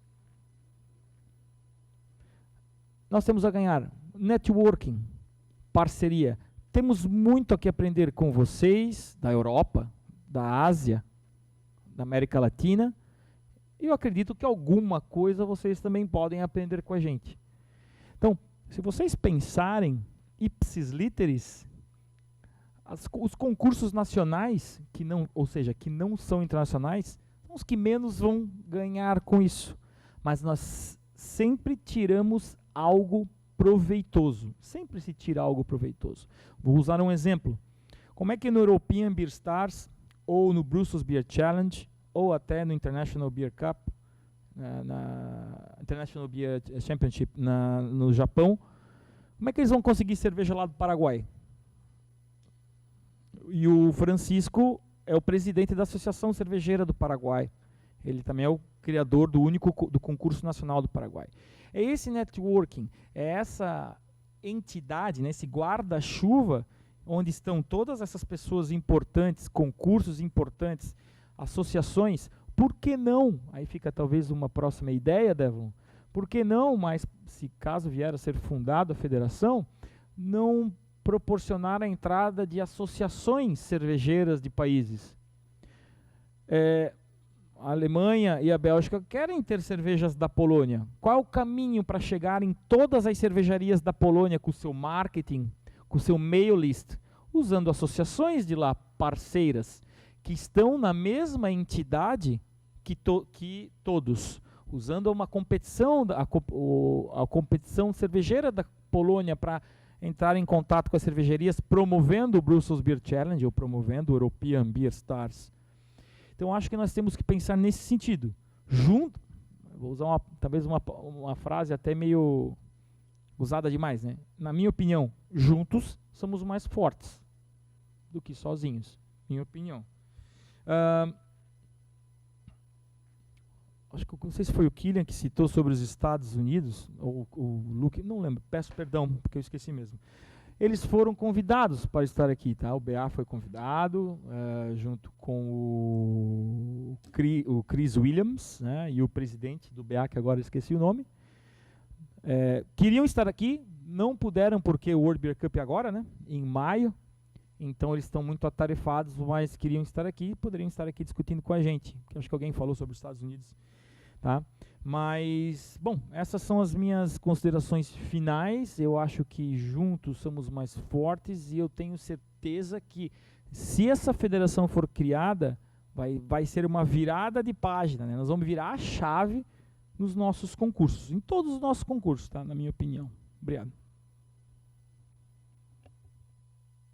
Bom, eu quero aproveitar e como é uma reunião democrática, né, como a maioria é favorável, eu acredito que nós podemos informalmente dar sequência nisso, ver quem tem interesse em fazer parte desse, vamos dizer, esse grupo de trabalho, essa federação, numa forma informal, e já deixar agendado uma próxima reunião para daqui, no máximo 45, 60 dias, estar conversando novamente, para a gente não perder esse time, se todo mundo concordar.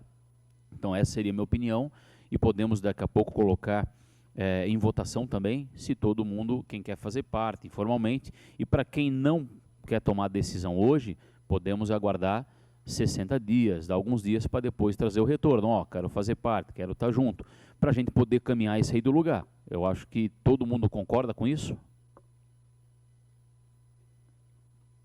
Perfeito. Nós fizemos aqui uma sugestão, nós estamos trazendo uma sugestão de uma marca que a gente fez para a federação. Isso seria uma sugestão. Claro que a gente pode colocar em votação quem vai fazer parte dessa diretoria, quem vai fazer parte, quem vai ser o presidente, quem vai ser o vice. Podemos tomar essa decisão também hoje para sair daqui com tudo pronto. Aproveitar que nós vamos estar com 141 jurados e todo mundo, para até comunicar isso e dar mais visibilidade. Esse é o meu pensamento. Tá? Jonathan, faz favor, coloca ali a logo, por favor. Essa marca aqui foi o que a gente pensou, essa é uma sugestão para todo mundo analisar, de se trabalhar com a Federação Internacional de Competições de Cerveja. Nada oficial, uma sugestão de marca, para a gente, como eu falei, para a gente sair daqui com algo pronto, conforme a maioria definiu, e se todo mundo concordar, a gente pode colocar em votação, pelo menos quem pode ser o presidente dessa associação, e quem pode fazer parte da associação. E quem não puder e que não quiser dar resposta hoje, a gente dá um prazo aí de 60 dias, que na próxima reunião a gente possa ter esse retorno. Eu acho que esse é o caminho para a gente poder caminhar e ser bem práticos. Todo mundo concorda, pessoal?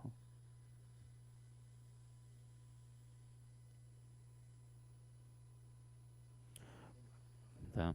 Então, eu acho que podemos fazer em votação secreta, né? De repente, Doug, pode até ver isso.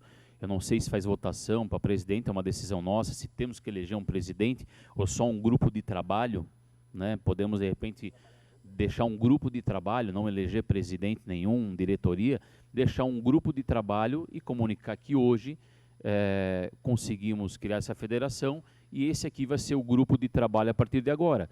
E daí nas próximas reuniões também podemos ver os outros assuntos pertinentes que todos vocês vão poder dar sugestões de pauta, sugestões de conversa para a próxima reunião, que a próxima a gente pode fazer em algum concurso de vocês ou até mesmo de uma forma online ou híbrida, como a gente falou. Né? Então, minha opinião, se todo mundo concordar, seria um grupo de trabalho, não eleger nenhuma diretoria, fazer um grupo de trabalho e que a gente pudesse anunciar que foi fundado isso na data de hoje. E quem quiser fazer parte desse grupo de trabalho, hoje à noite podemos anunciar e chamar no palco da comenda. Manda. Vai. Quem gostaria de fazer parte, desde agora, desse grupo de trabalho? Alguém? Martim e Nico? José? Sérgio? Francisco? Andrea? Ok. Yushi vai pedir vai falar com o presidente lá da associação. Ok. Ótimo. Daí o Mário aqui, o Kili, a gente aguarda o retorno deles, só fala para eles. Isso. Então tá. Essas pessoas citadas, então a gente, todo mundo concorda com essa marca aqui? Pessoal que citou? Ótimo. Então a gente poderia deixar agendada a próxima reunião para que dia? Alguém tem alguma sugestão? Tem algum concurso próximo? Deixar agendada a próxima reunião para maio? Seria uma boa data de maio, dia que o pessoal aqui, que nós podemos sair daqui com uma data já marcada para uma próxima reunião. para a gente não deixar isso morrer. Todo mundo concorda com isso também?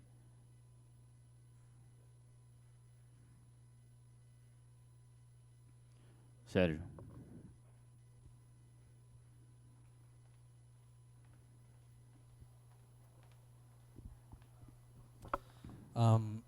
I think maybe we should have a group in WhatsApp. Maybe, I don't know if anyone has used Discord. It's an application mainly used for gaming, but it's kind of been mutating or pivoting better.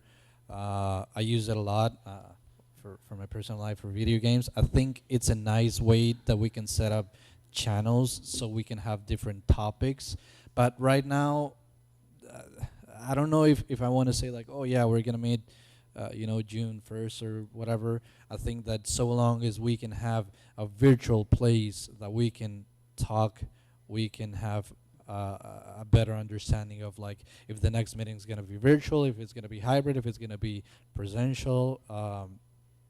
If we want to pass along the presentation so that we can all take a look at them, if we want to share more knowledge, because right now we have theoretically, we have 5 minutes until this event is done. I don't know if it's going to extend or not. But that temporary problem is going to affect a lot of like the answers that we can have. If we have a Discord, a WhatsApp, some sort of way that we can talk, I think that's going to be better. So I don't want to say, let's meet up next week or whenever.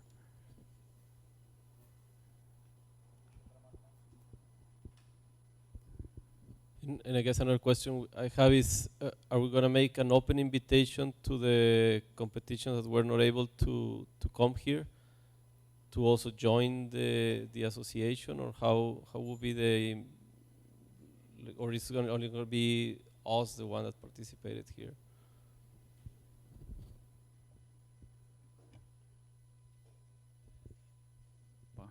Heidi Flone, please. Que não estiver aqui hoje, nós vamos acabar comunicando eles e aos poucos nós vamos também amadurecendo como vai ser feito isso. A gente pode falar que nós vamos levar para uma próxima reunião e na próxima reunião tomar a decisão em conjunto, né? Então, quero fazer parte, o que esse grupo de trabalho vai fazer, o que esse comitê de trabalho vai exigir. A gente pode falar que nós vamos pegar todas essas demandas e no próximo encontro nosso a gente fazer esse debate, essa conversa.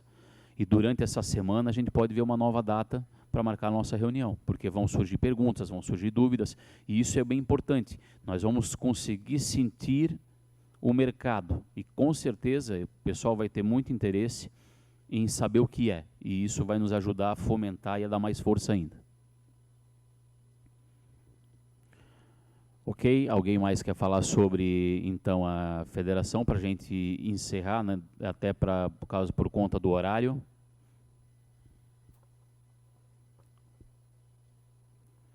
Então tá, vamos então deixar combinado que vamos marcar uma data essa semana, vamos marcar todos nós.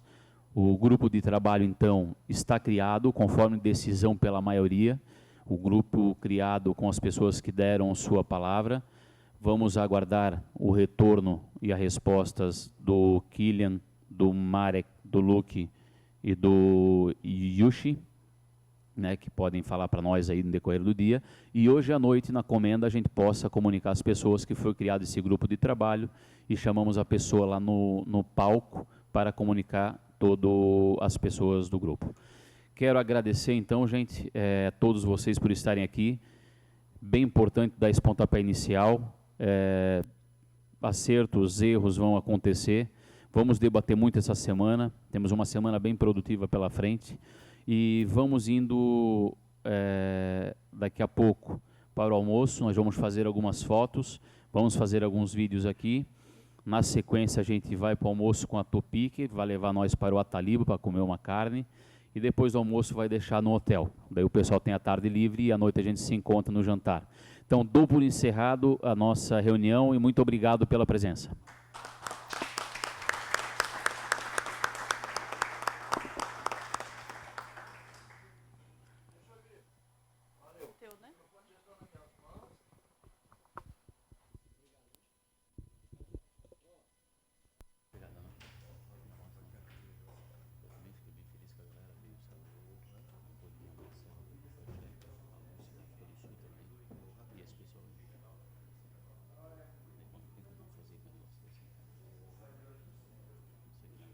Quero aqui, mais uma vez, agradecer a todos os organizadores de concurso do mundo que estão presentes aqui conosco, que é uma data bem histórica para a gente tentar ver o que pode ser feito com os nossos concursos no mundo todo.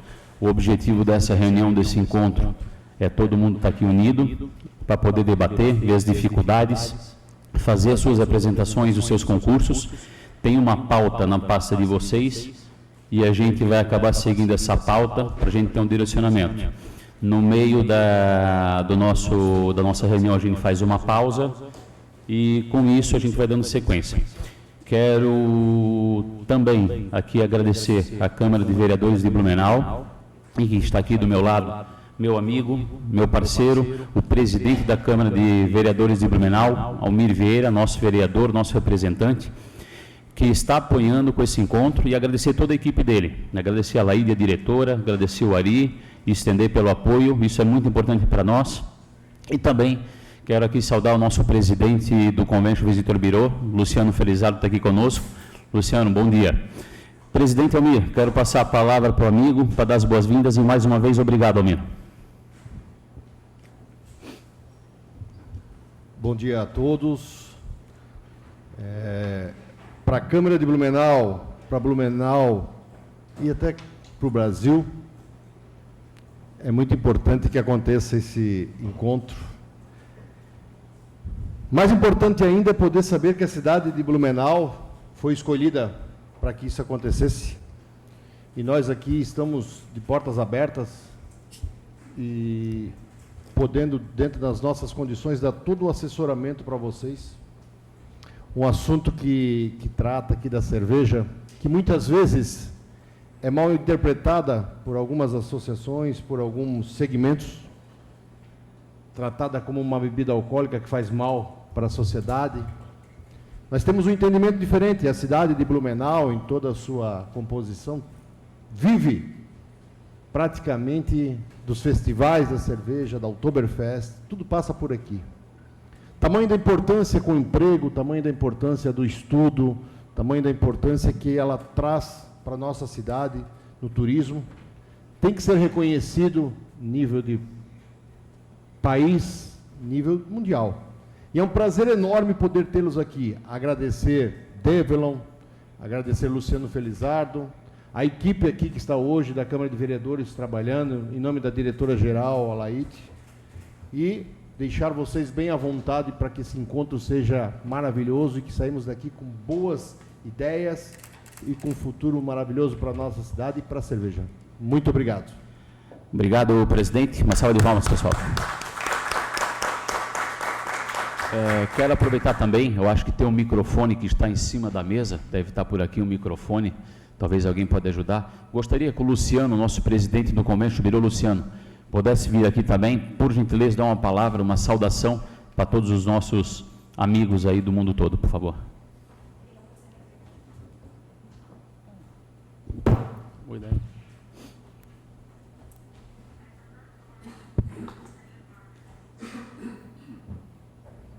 Bom dia a todos. Bom dia, Develon, presidente da Blutec, presidente Almir Vieira, nosso presidente da Câmara de Vereadores de Blumenau. Saúdo a todos os integrantes da mesa. Quero também dar as boas-vindas a todos vocês, né, jurados aqui na nossa cidade de Blumenau.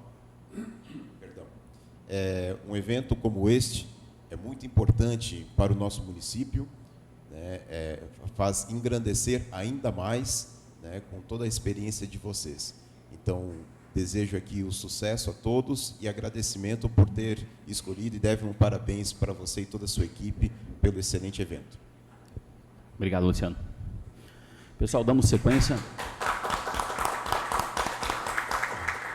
Damos sequência dos nossos trabalhos. Aqui na mesa conosco está a Juliana Oliveira, coordenadora geral do Concurso Brasileiro da Cerveja, o Douglas, que todo mundo conhece, nosso coordenador técnico, o presidente Almir, que aqui já apresentamos, a Rúbia, nossa tradutora aqui oficial, minha parceira, que sempre me salva, e a Catherine, da nossa equipe, juntamente com a Fernanda e com a Fran. Então, elas estão à disposição para poder ajudar todos vocês. Agradecer a visita de algumas pessoas aqui, o Diego Maziero, que está aqui, o Celito, amigo de longa data, parceiro do Convention, um ícone no turismo da nossa cidade, né, Celito? A gente brinca que o Celito merece até uma estátua de tanto que já fez pelo turismo. Agradecer ao Giovanni Campari também que está aqui. Obrigado, Giovanni, pela tua presença e pelo apoio de sempre. Pessoal, para a gente dar sequência para a apresentação dos concursos, a gente pode começar, de repente, com o Sérgio e pegar a sequência para a apresentação do concurso de até 5 minutos, a apresentação do seu case, ou então falar do seu concurso. É uma coisa bem simples, temos toda a nossa equipe técnica ali, só colocar o material, fazer a apresentação, ou falar com o microfone da própria mesa. Podemos seguir assim, Sérgio? Pode começar contigo a apresentação?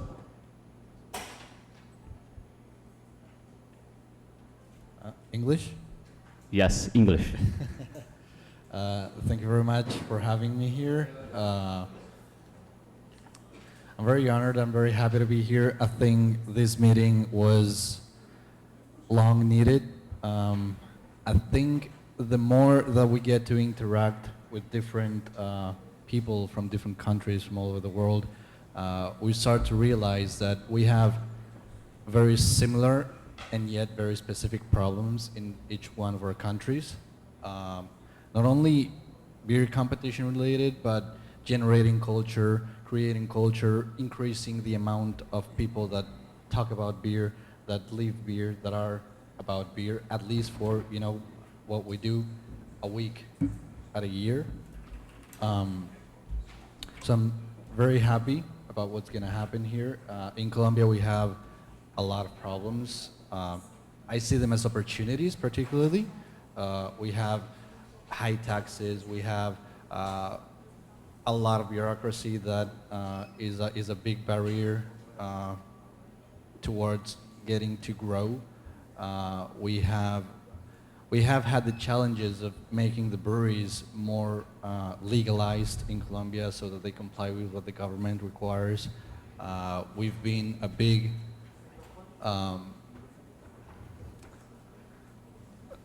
an entity that's helping improve connect with the government and the private breweries. So in that matter, the competitions have been great to prove what the beer industry can do, how we can help society, as you were saying before, culture-wise, tourism-wise. I think that's a big part that I don't know if we're all realizing how important it is. And I think the more the government realizes it, the more we're going to grow together. So yeah, that's basically it. Thank you very much. Obrigado, Sérgio. Francisco, pode ficar à vontade com o telão, com o microfone. Okay, thank you very much. My name is Francisco Montanaro. I'm from Paraguay. Sergio basically explained all of the issues that we face, mainly in Latin America. So I'm not going to talk a lot about that. I'm just going to introduce the competition we organized back home. It's called the Copa Guaraní de Cervezas. We've been organizing the competition for almost 7 years now, but last year we modified some things and we made it international. So we had over 500 registrations from 14 countries in Latin America, including Brazil. So we were very happy with the results for the first edition. Obviously this year we want to increase that. We had judges from all of these countries participating. I would like to thank Douglas, Devlin and Juliana as well, because the competition here gave us the opportunity to bring a steward for cultural and technical exchange, which will increase as well our level of the competition back home. Paraguay is a land of opportunities. It's an ongoing and developing economy. So it's a very nice place to set up a competition. Very happy to be here and very proud as well. Thank you.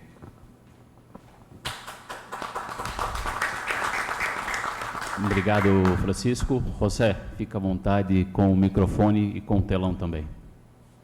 Okay, good morning, everybody. I'm Ruiz from Mexico. I'm the organizer of the Copa Cerveza Mexico. We have been making this competition since 2010. So we have had 13 years, 12 editions. We just had 1 year that we couldn't make it because of COVID. And it was the first competition in Mexico, and it's the most important competition. At the beginning, we made it open to international breweries as well, and we had a few breweries on the first years, but then we decided, since there were just a few international breweries, to make it only national breweries. So our competition is only for Mexican breweries, and we want to give that focus. So that is like the internal competition. There are other competitions in Mexico as well that are open to international breweries. So I would like to thank you for the organizers, Doug and Develon, for inviting us and making this effort to concentrate us. We have one thing in common that unites us all, and is I guess the passion for beer, the love of beer, and the objective for our competition, and I guess for all the competitions, is to promote the beer culture among all the consumers and promote a responsible beer consumption with all the diversity of the styles. So that's my introduction. Thank you very much. Obrigado, José. André, bom dia. Fica à vontade para falar ou fazer uso do telão. Good morning, everybody. I'm Andrea Turco from Italy. I'm one of the organizers of the Italian Grape Ale Beer Challenge. Thank you very much for your hospitality. Thank you for inviting our competition to this important event. Maybe it's the youngest competition here today. We organized only 2 editions, the first one in 2021, the second one last year. It's a different competition from the others because it's dedicated only to one style. This style is obviously Italian Grape Ale. So for us, it's very important to have to share knowledge. The competition is important to develop the style as well, because it's a young style, and we have to share knowledge with other judges, with other contests, to understand also how to organize, to develop, to make a good competition for just one style. It's an international competition, so it's open to beers from all around the world. We had about more than 100 Italian Grape Ales in the first and the second editions. It's a good result for us. Most from Italy, obviously, but some beers also from other countries. Thank you very much to this for this opportunity. And okay, thank you. Obrigado, André. Filha, bom dia. Fica à vontade. Hello, everyone. My name is Kilian Kittel. I'm from Germany. I'm working for the Association Private Brauereien Bayern. This is an association with over 500 brewery members only in Bavaria. And we have invented 20 years ago the European Beer Star, which I'm responsible for. The European Beer Star is a contest with almost 2,500 entries every year. It's one of the biggest international competitions in the world. We have around 600 breweries entering, around about 1/3 of them German, 2/3 is international, so our mix is very international. And for us as association, the European Beer Star, the competition, is an important vehicle for international communication, networking around the world. That's why we are here today. And in this shake, I want to thank Develon, Douglas, and the whole team of Ablutec for organizing this, having an exchange. Thank you very much that we can be here. I'm looking very much forward to the next few hours and see what the day brings. So, thank you. Obrigado, Kilian. Yoshi, bom dia. Fica à vontade. Good morning. Bon dia, everyone. I'm Yuichi Kumagai from Japan. I'm a writer and a translator of brewery content in Japan. So also I am a member of a craft beer association in Japan, so which is established in 1994. And our competition has started since 1996. I heard this is the third oldest competition in the world.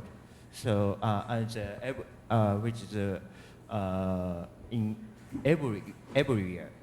So I'd like to share the knowledge of competition running, establishing international judges network. I'd like to be share to be happy. So so we have also have strong tie with a Brewers Association in U.S. and many kinds of beer association in the world, and we did exchange international judges. So we are going to many other countries and invite international judges into Japan. So I'd like to happy to share the know-how of exchanging international judges. And also this competition, a number of entry to beer is over 4,000. Wow, how many is this? I think it's, the number of entry to beer is in the top 5 in the world, top 5 or top, maybe 4 or 3. Congratulations is this success. Thank you.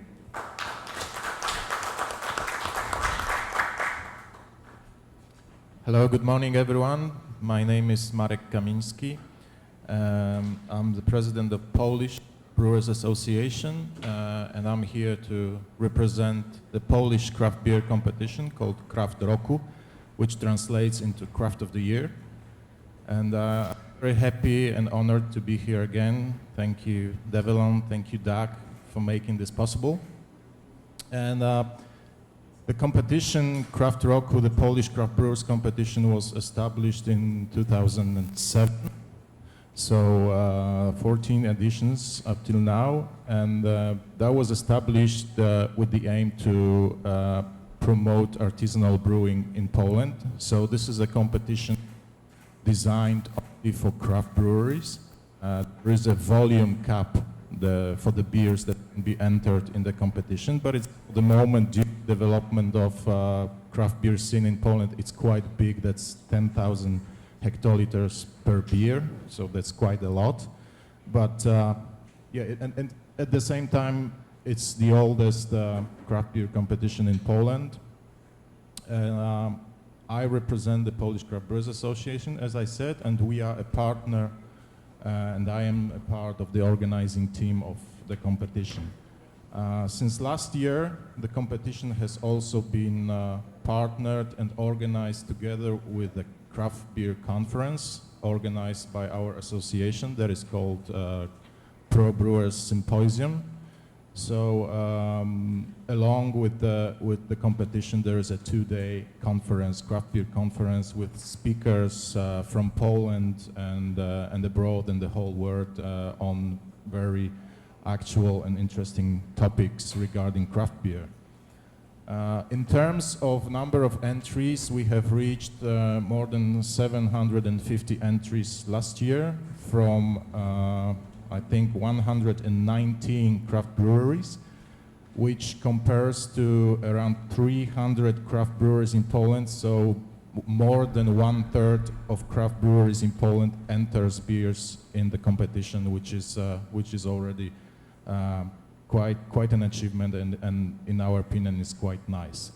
The competition is organized in December, which is not the best part of the year in Poland, but this was designed in a way not to interfere with other competitions, with other dates, and as well it was designed as a summary, as a yearly summary. So it's at the year end, first half of December, so everybody is beginning to summing up the year, wrapping up before Christmas, and that's the time that we have it. In last edition, we had 41 judges from Poland and from 14 countries, including many countries. A lot of judges who are judging the competition here have also been to Poland last year or the years before. And similarly, as you do it here, at the end of the competition, we have a big gala with award ceremony, with a concert that all the medals are being announced. And that's it. Thank you very much.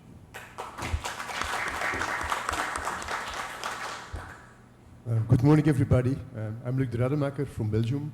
And first of all, thank you, everybody, for organizing this. Secondly, thank you for inviting me. It's quite an honor and quite a pleasure to be here. Actually, I'm from Belgium, but I represent 3 countries. I represent Belgium, I represent the Netherlands, I represent France. The reason is quite obvious and straightforward. I organize Brussels Beer Challenge. I'm the co-founder, I'm the director. But we have also 2 regional competitions, one in the Netherlands, Dutch Beer Challenge, and one in France, France Beer Challenge. Let's start with Brussels Beer Challenge. It's one of the biggest international competitions. We have almost 2,000 entries, 25% from Belgium, 75% from all around the world. Many entries from China also. It's a very important market for us. Regarding to the Netherlands, only 500 beers, but it's a small country. The same for France, 500 registrations, but there are 2 other competitions, and we have some strong competitors on that market. What we do in what we see in the world, like there are more and more competitions, more and more judges, and I think as organizers of competitions, we have to have very high standards and very high procedures to do good judging, because in the end, in a few years, we will be in trouble because people are not so good, of not so high standards, or they don't know what they are doing and they need help. So I think this conference can be a start of something very good and very excellent for the market. And that's what I wanted to say. And once again, thank you very much for organizing this.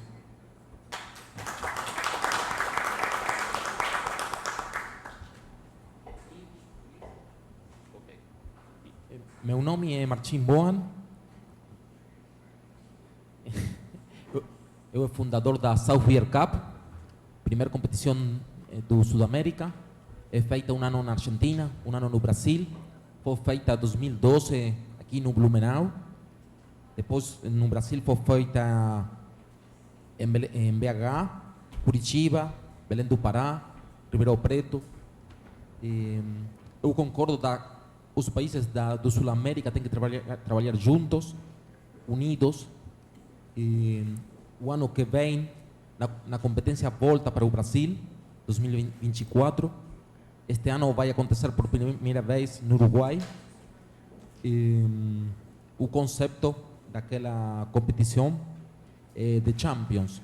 Só pode participar aquelas que têm ouro em uma competência nacional. É uma competição do elite, pequena, mas top.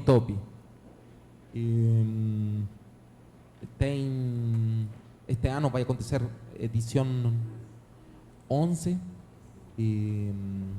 no Montevideo, Uruguai. Ano que vem volta Brasil, depois Argentina. Beleza.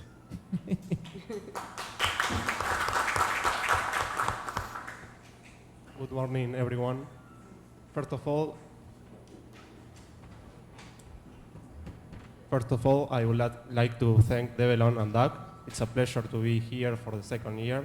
Last year it was amazing, and that's why it keeps getting big, and that's excellent for the beer culture.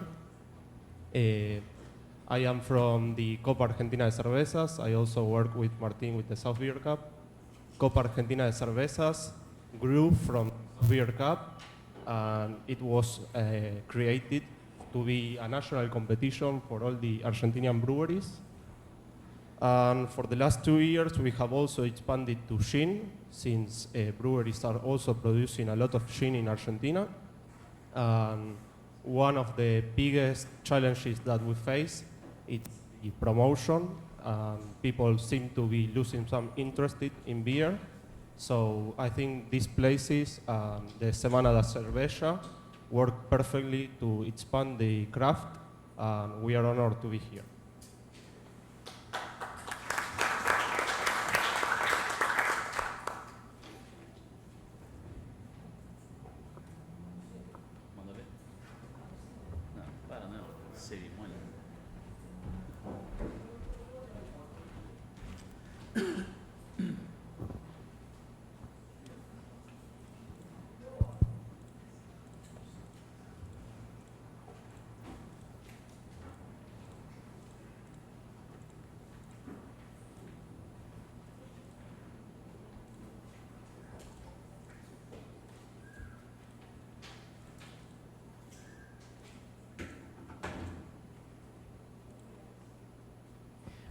Vamos lá, vou falar em português, assim a mesa aqui também pode ficar à vontade para escutar a apresentação. Bom dia a todos, meu nome é Douglas Merlo, conheço praticamente pessoalmente já quase todos vocês, o José que eu estou conhecendo pela primeira vez pessoalmente, o Sérgio, o Yushi, mas todos os outros participantes aqui já são grandes amigos. Vou falar só um pouquinho rapidamente do Concurso Brasileiro de Cervejas, tá? Ele é organizado pela Ablutec, tá? A Ablutec foi criada aqui por Blumenau para justamente gerir grandes eventos na cidade. A Ablutec é a Associação Blumenauense de Turismo e Eventos, tá? Então, hoje é ela que faz a gestão do concurso e dos eventos da Semana da Cerveja Brasileira. A primeira edição em 2013, nós fomos pioneiros no Brasil com essa edição, tá? Foi realmente um marco. Foi uma coisa bem atípica do que vinha acontecendo, né? O mercado brasileiro de cervejas crescendo exponencialmente estava necessitando disso. Então nós tivemos 215 cervejas inscritas no primeiro concurso, 30 jurados. Eu estava lá em 2013, eu fui jurado desse primeiro concurso e foi realmente assim um marco na história do mercado brasileiro nacional aí de cervejas, tá? Foi pequeno. Ele foi também junto do Festival Brasileiro da Cerveja, né, que vocês vão prestigiar também essa semana. Então, foi um marco naquele momento. Tá? Aqui eu saltei um ano e fui para a terceira edição, 2015. Em 2015, nós já tivemos 874 cervejas no concurso. E aqui foi uma diferença, porque nós começamos a incluir notas, pontuações de corte. Lá em 2013, 2014, era simplesmente por notas, as cervejas com melhores notas ganhavam as medalhas, não tinham, o best of show era a melhor nota que a determinada cerveja tinha ganho no concurso. Em 2015, com o aumento das inscrições, decidimos então colocar fases, né? Então fase de corte, depois segunda fase, para ir diminuindo as amostras até chegar nos mini boss. Nós introduzimos também em 2015 o mini boss e o boss, né? Então os mini best of show e as cervejas best of show, devido ao aumento das inscrições no concurso. Isso foi um grande divisor de águas, porque nós tivemos que mudar o nosso jeito de julgar o concurso. Tá? Já em 2017, na quinta edição, começamos a introduzir categorias brasileiras. Mesmo as categorias brasileiras, naquela época, não tendo nenhum guia ainda, nós tínhamos muitas cervejas feitas com frutas brasileiras, tínhamos muitas cervejas feitas com temperos e condimentos brasileiros e madeiras brasileiras. Amburana, jequitibá, sassafrás, essas madeiras que hoje estão em moda, né, para maturação de cerveja. Nós começamos a introduzir essas três categorias no nosso concurso brasileiro. Brasil, por ser um país grande demais, com a Amazônia aqui do nosso lado, temos essa possibilidade, né? E foi também em 2017 que nós introduzimos o primeiro software de julgamento. Se tornou tão grande, né? Aqui nós já estamos com mais de 2.000 cervejas. cerca de 2.500 cervejas, se tornou tão grande que tivemos que com papel escrito à mão, já não estava mais dando. Então nós tivemos que introduzir um software, né? Hoje a gente usa um software diferente, naquela época era um outro software, mas que nos ajudou a seguir em frente com o concurso. Tá? E como é que foi então o 2022 para o nosso concurso? A Blutec, ela se torna totalmente privada. Tá? Lá atrás, a Blutec, ela era metade privada e metade pública. Então, houve essa separação, a Blutec se tornou privada. Tá? Tornando-se privada não quer dizer que rompemos com o poder público. Não, pelo contrário, somos ainda muito parceiros, estamos aqui hoje, cederam essa casa hoje para nós, nos ajudam muito, são muito parceiros e colaboradores junto aos eventos que acontecem aqui em março. Tá? Com essa ruptura, nos deu uma maior possibilidade de fazer parcerias, tanto nacionais quanto internacionais. Tá? Trouxe uma desburocratização, porque sendo privada, as decisões eram tomadas mais rápidas e nós tínhamos flexibilidade nas decisões. Tá? 2022 foi um marco para o concurso. Por quê? Porque conseguimos fazer parcerias. Tá? Então, nós fomos atrás, fomos até Brussels Beer Challenge, conversamos com o Luke, fomos até a Alemanha, conversamos com o Kilian, conversamos com o Stefan, da Privat Brauerei, da European Bistar, conversamos com o Miquel Rios, de Barcelona. Então, fizemos vamos chamar de proximidade, fizemos essas proximidades com esses concursos, porque justamente queríamos envolver eles nos nossos eventos aqui. Tá? Fizemos também outras parcerias, como vocês podem ver na parte de baixo, parcerias com entidades aqui nacionais brasileiras, tá? Que também nos ajudou muito a crescer. E qual foi o resultado disso? O que isso nos trouxe? Essas parcerias internacionais. Né? Essas parcerias internacionais, essas parcerias brasileiras, o que isso nos trouxe? O aumento constante, que a partir, né, fomos crescendo, 2018, 2019 com 3.115, 2020, 3.140, 2021. Situação de pandemia, aqui nós tivemos o concurso em plena pandemia, com todos os cuidados, obviamente, mas em 2022 estávamos preocupados, ainda com resquícios de pandemia, e toda essa redução burocrática refletiu no crescimento de cervejarias e cervejas participantes. Então, em 2022, tivemos 587 cervejarias, um crescimento de 20% do ano anterior.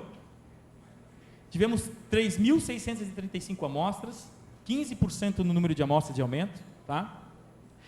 E como vai ser esse ano? Recorde histórico novamente. 4.123 cervejas para serem julgadas em 2 dias. Vocês têm muito trabalho, vão ter muito trabalho. Isso para nós foi um marco muito importante, porque nós somos um concurso brasileiro, queremos abranger todo o território nacional. Então fomos atrás, eu, o Devon, junto com o time da Blutec, fomos atrás dos estados mais longínquos, no norte, nordeste, atrás dessas cervejarias, convidando elas para participar do nosso concurso. E conseguimos cervejarias de 26 estados. Infelizmente, o último estado ocorreu um probleminha no sistema de invase deles, e eles não conseguiram mandar as amostras. É uma pena, mas é uma abrangência muito legal. Temos um recorde esse ano de mulheres juradas, temos 47 mulheres juradas, nacionais e internacionais, e é a primeira competição aqui na América Latina que teremos um jurado surdo. Então vocês vão ver ele durante o concurso e durante os nossos eventos, e vai ser uma experiência para nós muito importante, e isso só tende a crescer no nosso concurso. Tá? Nos próximos anos vamos incluir mais pessoas, tá? Com algum tipo de deficiência no nosso concurso. Tá?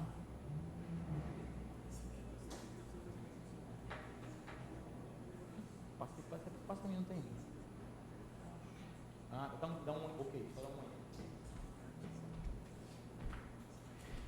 E o futuro? Como é que vai ser o futuro da nossa organização, do nosso concurso?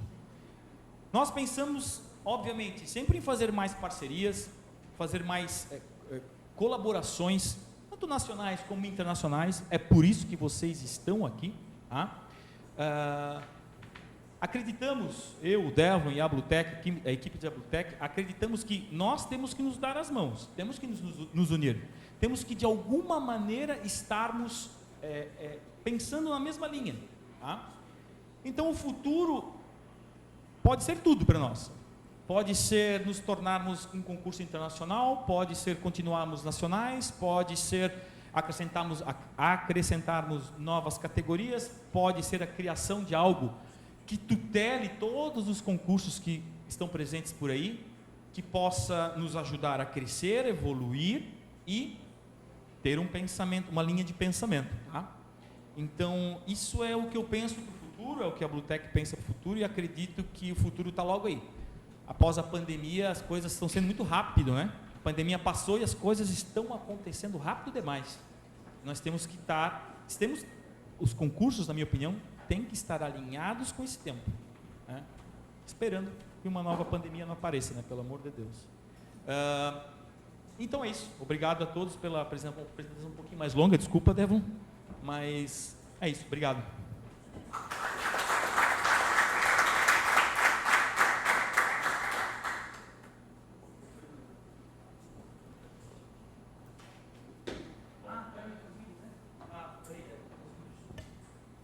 Me desculpem. Agora eu vou mostrar para vocês, tiveram pessoas, organizadores de concursos, que nós convidamos para estar aqui. Infelizmente eles não puderam comparecer, por motivos vários, mas eles fizeram questão de mandar um vídeo falando sobre a nossa reunião e tudo mais que está acontecendo aqui hoje, sobre a conferência. O primeiro é o Pablo, do Uruguai. Ele é organizador da Copa Uruguaia de Cervejas, está fazendo um trabalho belíssimo lá, tá? Belíssimo. Tanto que esse ano vai acontecer o Salt Beer Cup lá no Uruguai, junto com a competição dele. O próximo é o Simone Monetti, italiano. Ele organiza Birra dell'Anno, um concurso lá na Itália. Tá? Ele também é o diretor nacional da Union Birrai, Associação Italiana das Cervejarias Artesanais. E por último é Kim Woosen, que vai fazer esse ano, se eu não me engano, a primeira Korean Beer Cup, que é a competição da Coreia do Sul. Tá? Então, esses três foram convidados, não puderam estar aqui, mas fizeram questão de mandar um vídeo. Tá?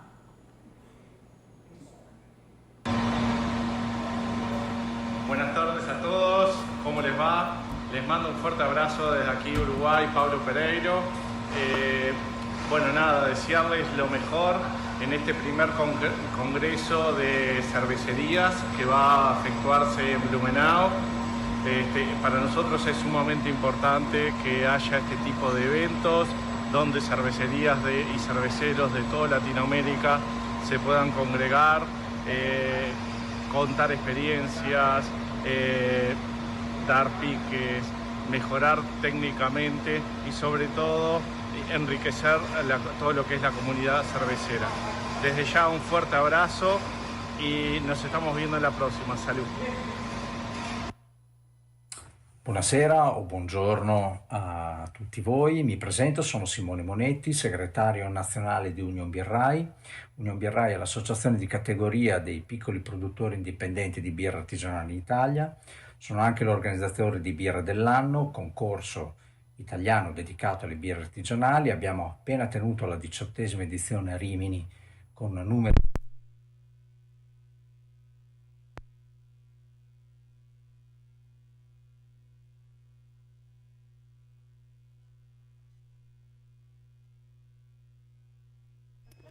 Vamos em frente.